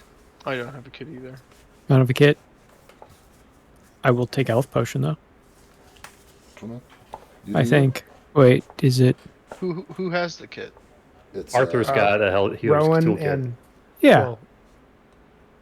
Rowan's been pretty forthwith with his like helpfulness. I feel like he'd just kind of like volunteer that information. Yeah. He would. Arthur would too. I mean, you guys saw them doing healing in the cave. Well, sorry, I got to be more specific. This would have been the cave on the surface. Yeah. Yeah. Well, yeah. Why don't Professor? Why don't you heal Rowan, and then Rowan can either heal my friend Banjo here, little Banjo, or instead of that, I'll say I'm gonna say Rowan. Keep your spells full. You're like the only one that's got some. And I'm gonna give Banjo one of my moderate healing potions. Okay, I thought Rowan had a healing kit. I can check. Oh, he Check may not. for us, yeah. That might be. If he, I thought I thought he that does. Took was a bop healing. on the head. He does. Oh, he does. Yeah. Yep. Does he have? Is he skilled in medicine? Oh Is it yeah. plus 18. Plus Okay. 18. Okay. Oh, geez. Okay. Well, there you go. which means he can heal 2 or 3 of you at once. As soon as Rowan says, "I'm pretty good at it," I'm just gonna put it back into my bag. Like offer rescinded. Never mind. Yeah. Arthur has a plus 15 medicine and Rowan has plus 18. Cool. Should we roll some healing checks? Yeah, so Arthur's going to roll to heal Rowan. So I'll do a 1 there. If that's okay, DM. No, yeah, I would like for you guys to do all, because from a game perspective, we'll probably get you guys through the short rest, end our session tonight, but I'd like you guys to do whatever healing you're going to do on this end of the session. because it is still a little bit on the early mark. Soto did mention that he might need to go, so if you need to run, bud, we're literally just healing, and you're not a healer, so we'll just add hit points to you if you get healed. Cool. Sounds good. Have a good one. Right. Cool. Nice, so. He was falling asleep in his chair anyway. Yeah, I mean, I didn't want to keep it. Nobody should be here against their will, right? And so, Yeah. Long right. day, probably. So, I mean, I think you guys can do a lot of this stuff manually. Oh no, you got to roll the medicine checks, and then I got to tell you what your fucking DC is. I think you got to pick a DC. It's some. They gotta pick a DC. They can say some bullshit with that. Yeah. What I think it's called treat wounds. First aid, treat wounds. There we go. Treat wounds, yeah. I was about to say, what are the stupid fucking words that I gotta put in there? Oh, the DC is set by their proficiency, so. No, they can choose based on their proficiency. Oh, right. Yeah. And I don't know what they are. I think it's experts 20. That seems like a good one. Let's just fucking do that. So I have on. I think it's different in the program, but I have on Archives of Nethys for 2nd edition that an expert DC 20 is 2d8 plus 10. Yeah, I'm looking at the same site. So why don't you roll 2d8 for one for Arthur and one for Rowan, I guess, and we'll see what those end up being. Cool, and those are all the healing kits we have, right? Those are all the healing kits you have, but they can't. It only takes 10 minutes to do so. So I mean, like, it's not like they're used up. Like, you spend 10 minutes, you heal one person. You spend 10 minutes, you heal somebody else. You spend 10 minutes, you heal a third person. But we're here for an hour. You're immune to treat wounds for an hour after you get treated. Right, so you can't heal the same person, but you could have your 2 kits each heal 2 people as long as they were all different people. You know what I mean? And yes, yeah. Right, they're both expert in it. So 2d8 for Rowan. 2d8 for Rowan and 2d8 for yourself, because it's plus 10 to both. So I just need to know who Rowan's healing and who Arthur's healing. Well, because we all need heals, and there's 2 kits. What do you think is the simplest way for them to? Because he could, roll 7 or 8 different d20s and then 8 different 2d8 plus whatevers. Do you just want to have him roll once and then average it for everyone? If that makes sense. I mean, I would say yes, but he managed to roll a 4 on one of those 2 rolls he just rolled, so it might mechanically work out better for you to have him just roll again for the next 2 heals, but that's up to you. What a nice DM. Because an average between 11 and 4 means that you get 7 plus 10. You get 17 points of healing compared to the 20 plus in theory that you could end up with. It's up to you. You guys can each take 17 healing on an average, or one of you can take 21 healing and one of you can take 14 healing, and we'll keep rolling. It is up to you guys. Let's take the average. Great. Then everybody takes 17 hit points. We don't need to do the math game to figure out who needs to heal who to make it work. If you're going to rest for an hour, there's more than enough time for you guys to do all that stuff and our focusers to focus for 10 minutes. So that is probably why they don't have a long rest anymore, or a short rest anymore, because that's effectively what you guys just did mechanically with different mechanics. So there you go. Mm-hmm. That's playing Crunchy Genrola. That's playing Pathfinder 2nd edition. Okay, great. So has everybody added 17 hit points to themselves? Everyone who was so he's treating everyone. They're treating everyone together, and you're taking the averages. So everybody gets healed for 17. Everybody who sits for 10 minutes to get healed gets 17 hit points back on this roll. I'm at full health. Great. Yep. And we've lost our temporary HP, right, HS? I'm sure. Yeah. Yeah. Sweet. So you guys have focus points. You've regained some hit points. Spell slots are still at a premium here. Anything else you guys would do kind of with this downtime? And you can take a little time to think about it, because we're going to end our session. So if there's something that you're like, oh, I want to do this, we can make it retroactive. But, while we're here, anything else you guys would do while you're waiting? No, I'd just be focusing the whole time, or trying to meditate and regain my... Not to die. Yeah, well, that's. I mean, so far so good. You guys are doing great. Honestly, I wasn't even sure you were going to make it out of the Stone Forest. So like this, you guys literally didn't see a bunch of stuff that was in the Stone Forest. So that's For the best. Ideal. All that prep. No. Here's the thing: they live here, so there's more. But live here. The call's coming from inside the house. Right, no fucking kidding. So anyway, guys, then I think that we will just wrap it up a little bit early tonight. But thank you guys for playing. We'll start kind of you guys maybe going the rest of the way to take that long rest. What I want you guys to do is make a note of how many hit points. This is your responsibility. They're your character sheets. Make a note of how many hit points you have. Level up your characters. Put them back to that many hit points. You haven't had your long rest yet. Usually you need a long rest in my campaign to level up, but because you're likely going to start the next session with that long rest, I don't want to hold the game up while people like level stuff up and we move characters over and we apply shit. You know what I fucking mean, like all that fucking bullshit. So you guys have earned a level for fucking surviving. You've been doing nothing but fighting and surviving. So for getting to this point, you guys have earned another level. Please note how many hit points you have. Put yourself back to that many hit points, but level up your characters. And I'll just give it to you a little early before you hit your long rest because you're going to do that at the start of your next session anyway. Well, holy shit. You have made me a happy man.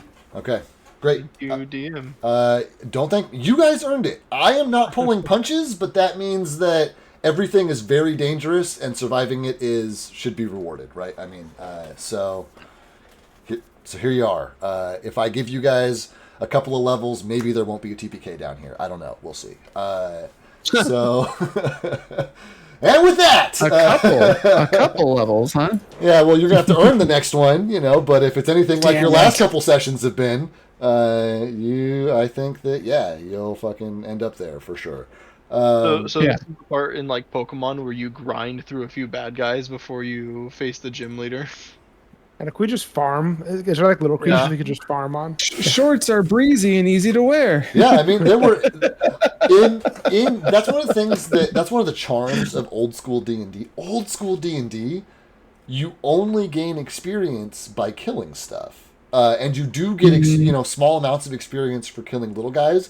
So like the pro move, the min-max move in old school D&D would have been to murder every single prisoner yourselves.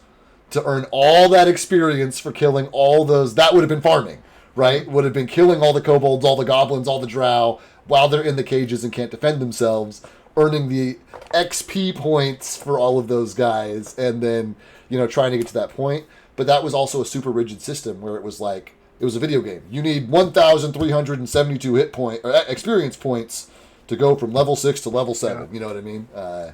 So I think the game has more charm on Milestone personally, but yeah, I like Milestone better. Yeah. Plus, it's easier to manage power creep. Yeah. Although honestly, Pathfinder 2nd Edition, I'm not even fucking worried about power creep. This game is built. It took a while to adjust all my DCs up and get like used to it, but this game is built in such a way. Like I have not been particularly careful with you guys. You know what I mean? I literally gave you as much money as you could fucking carry. On top of a bunch of magic items, and it's like, would you guys feel like the game is a breeze and you're just blowing through everything? No. Then it's fine. Yeah. Because I'm only putting, I haven't put anything bigger than I think a 9 or a 10 in front of you, which is supposed to be for your level for 4 players, and you guys have 7. So it's like. There's still, man, I still got a ton of fucking depth on the bench to dig into when you guys level up. So I'm not fucking worried about it. And I really want you guys to survive. I would like to keep running this game. I don't want to narratively have to come up with a reason for a new party to come together and do all that bullshit. I'd rather keep some of this intact, if at all possible. And you guys have point blank earned it. So there you are. I will catch you next week. You have a little bit of homework. Level up your characters, and we will see you next week, guys. All right. Sounds good. Cool. Sounds See you guys good. later. Night, guys. Later. Have a good one. Night. Bye. Okay. Tesk usually watches. Sometimes other people are here watching. I need to update my apps. One viewer, probably me. So I'm great. You're great. Thanks for watching. Catch us next week. Bye.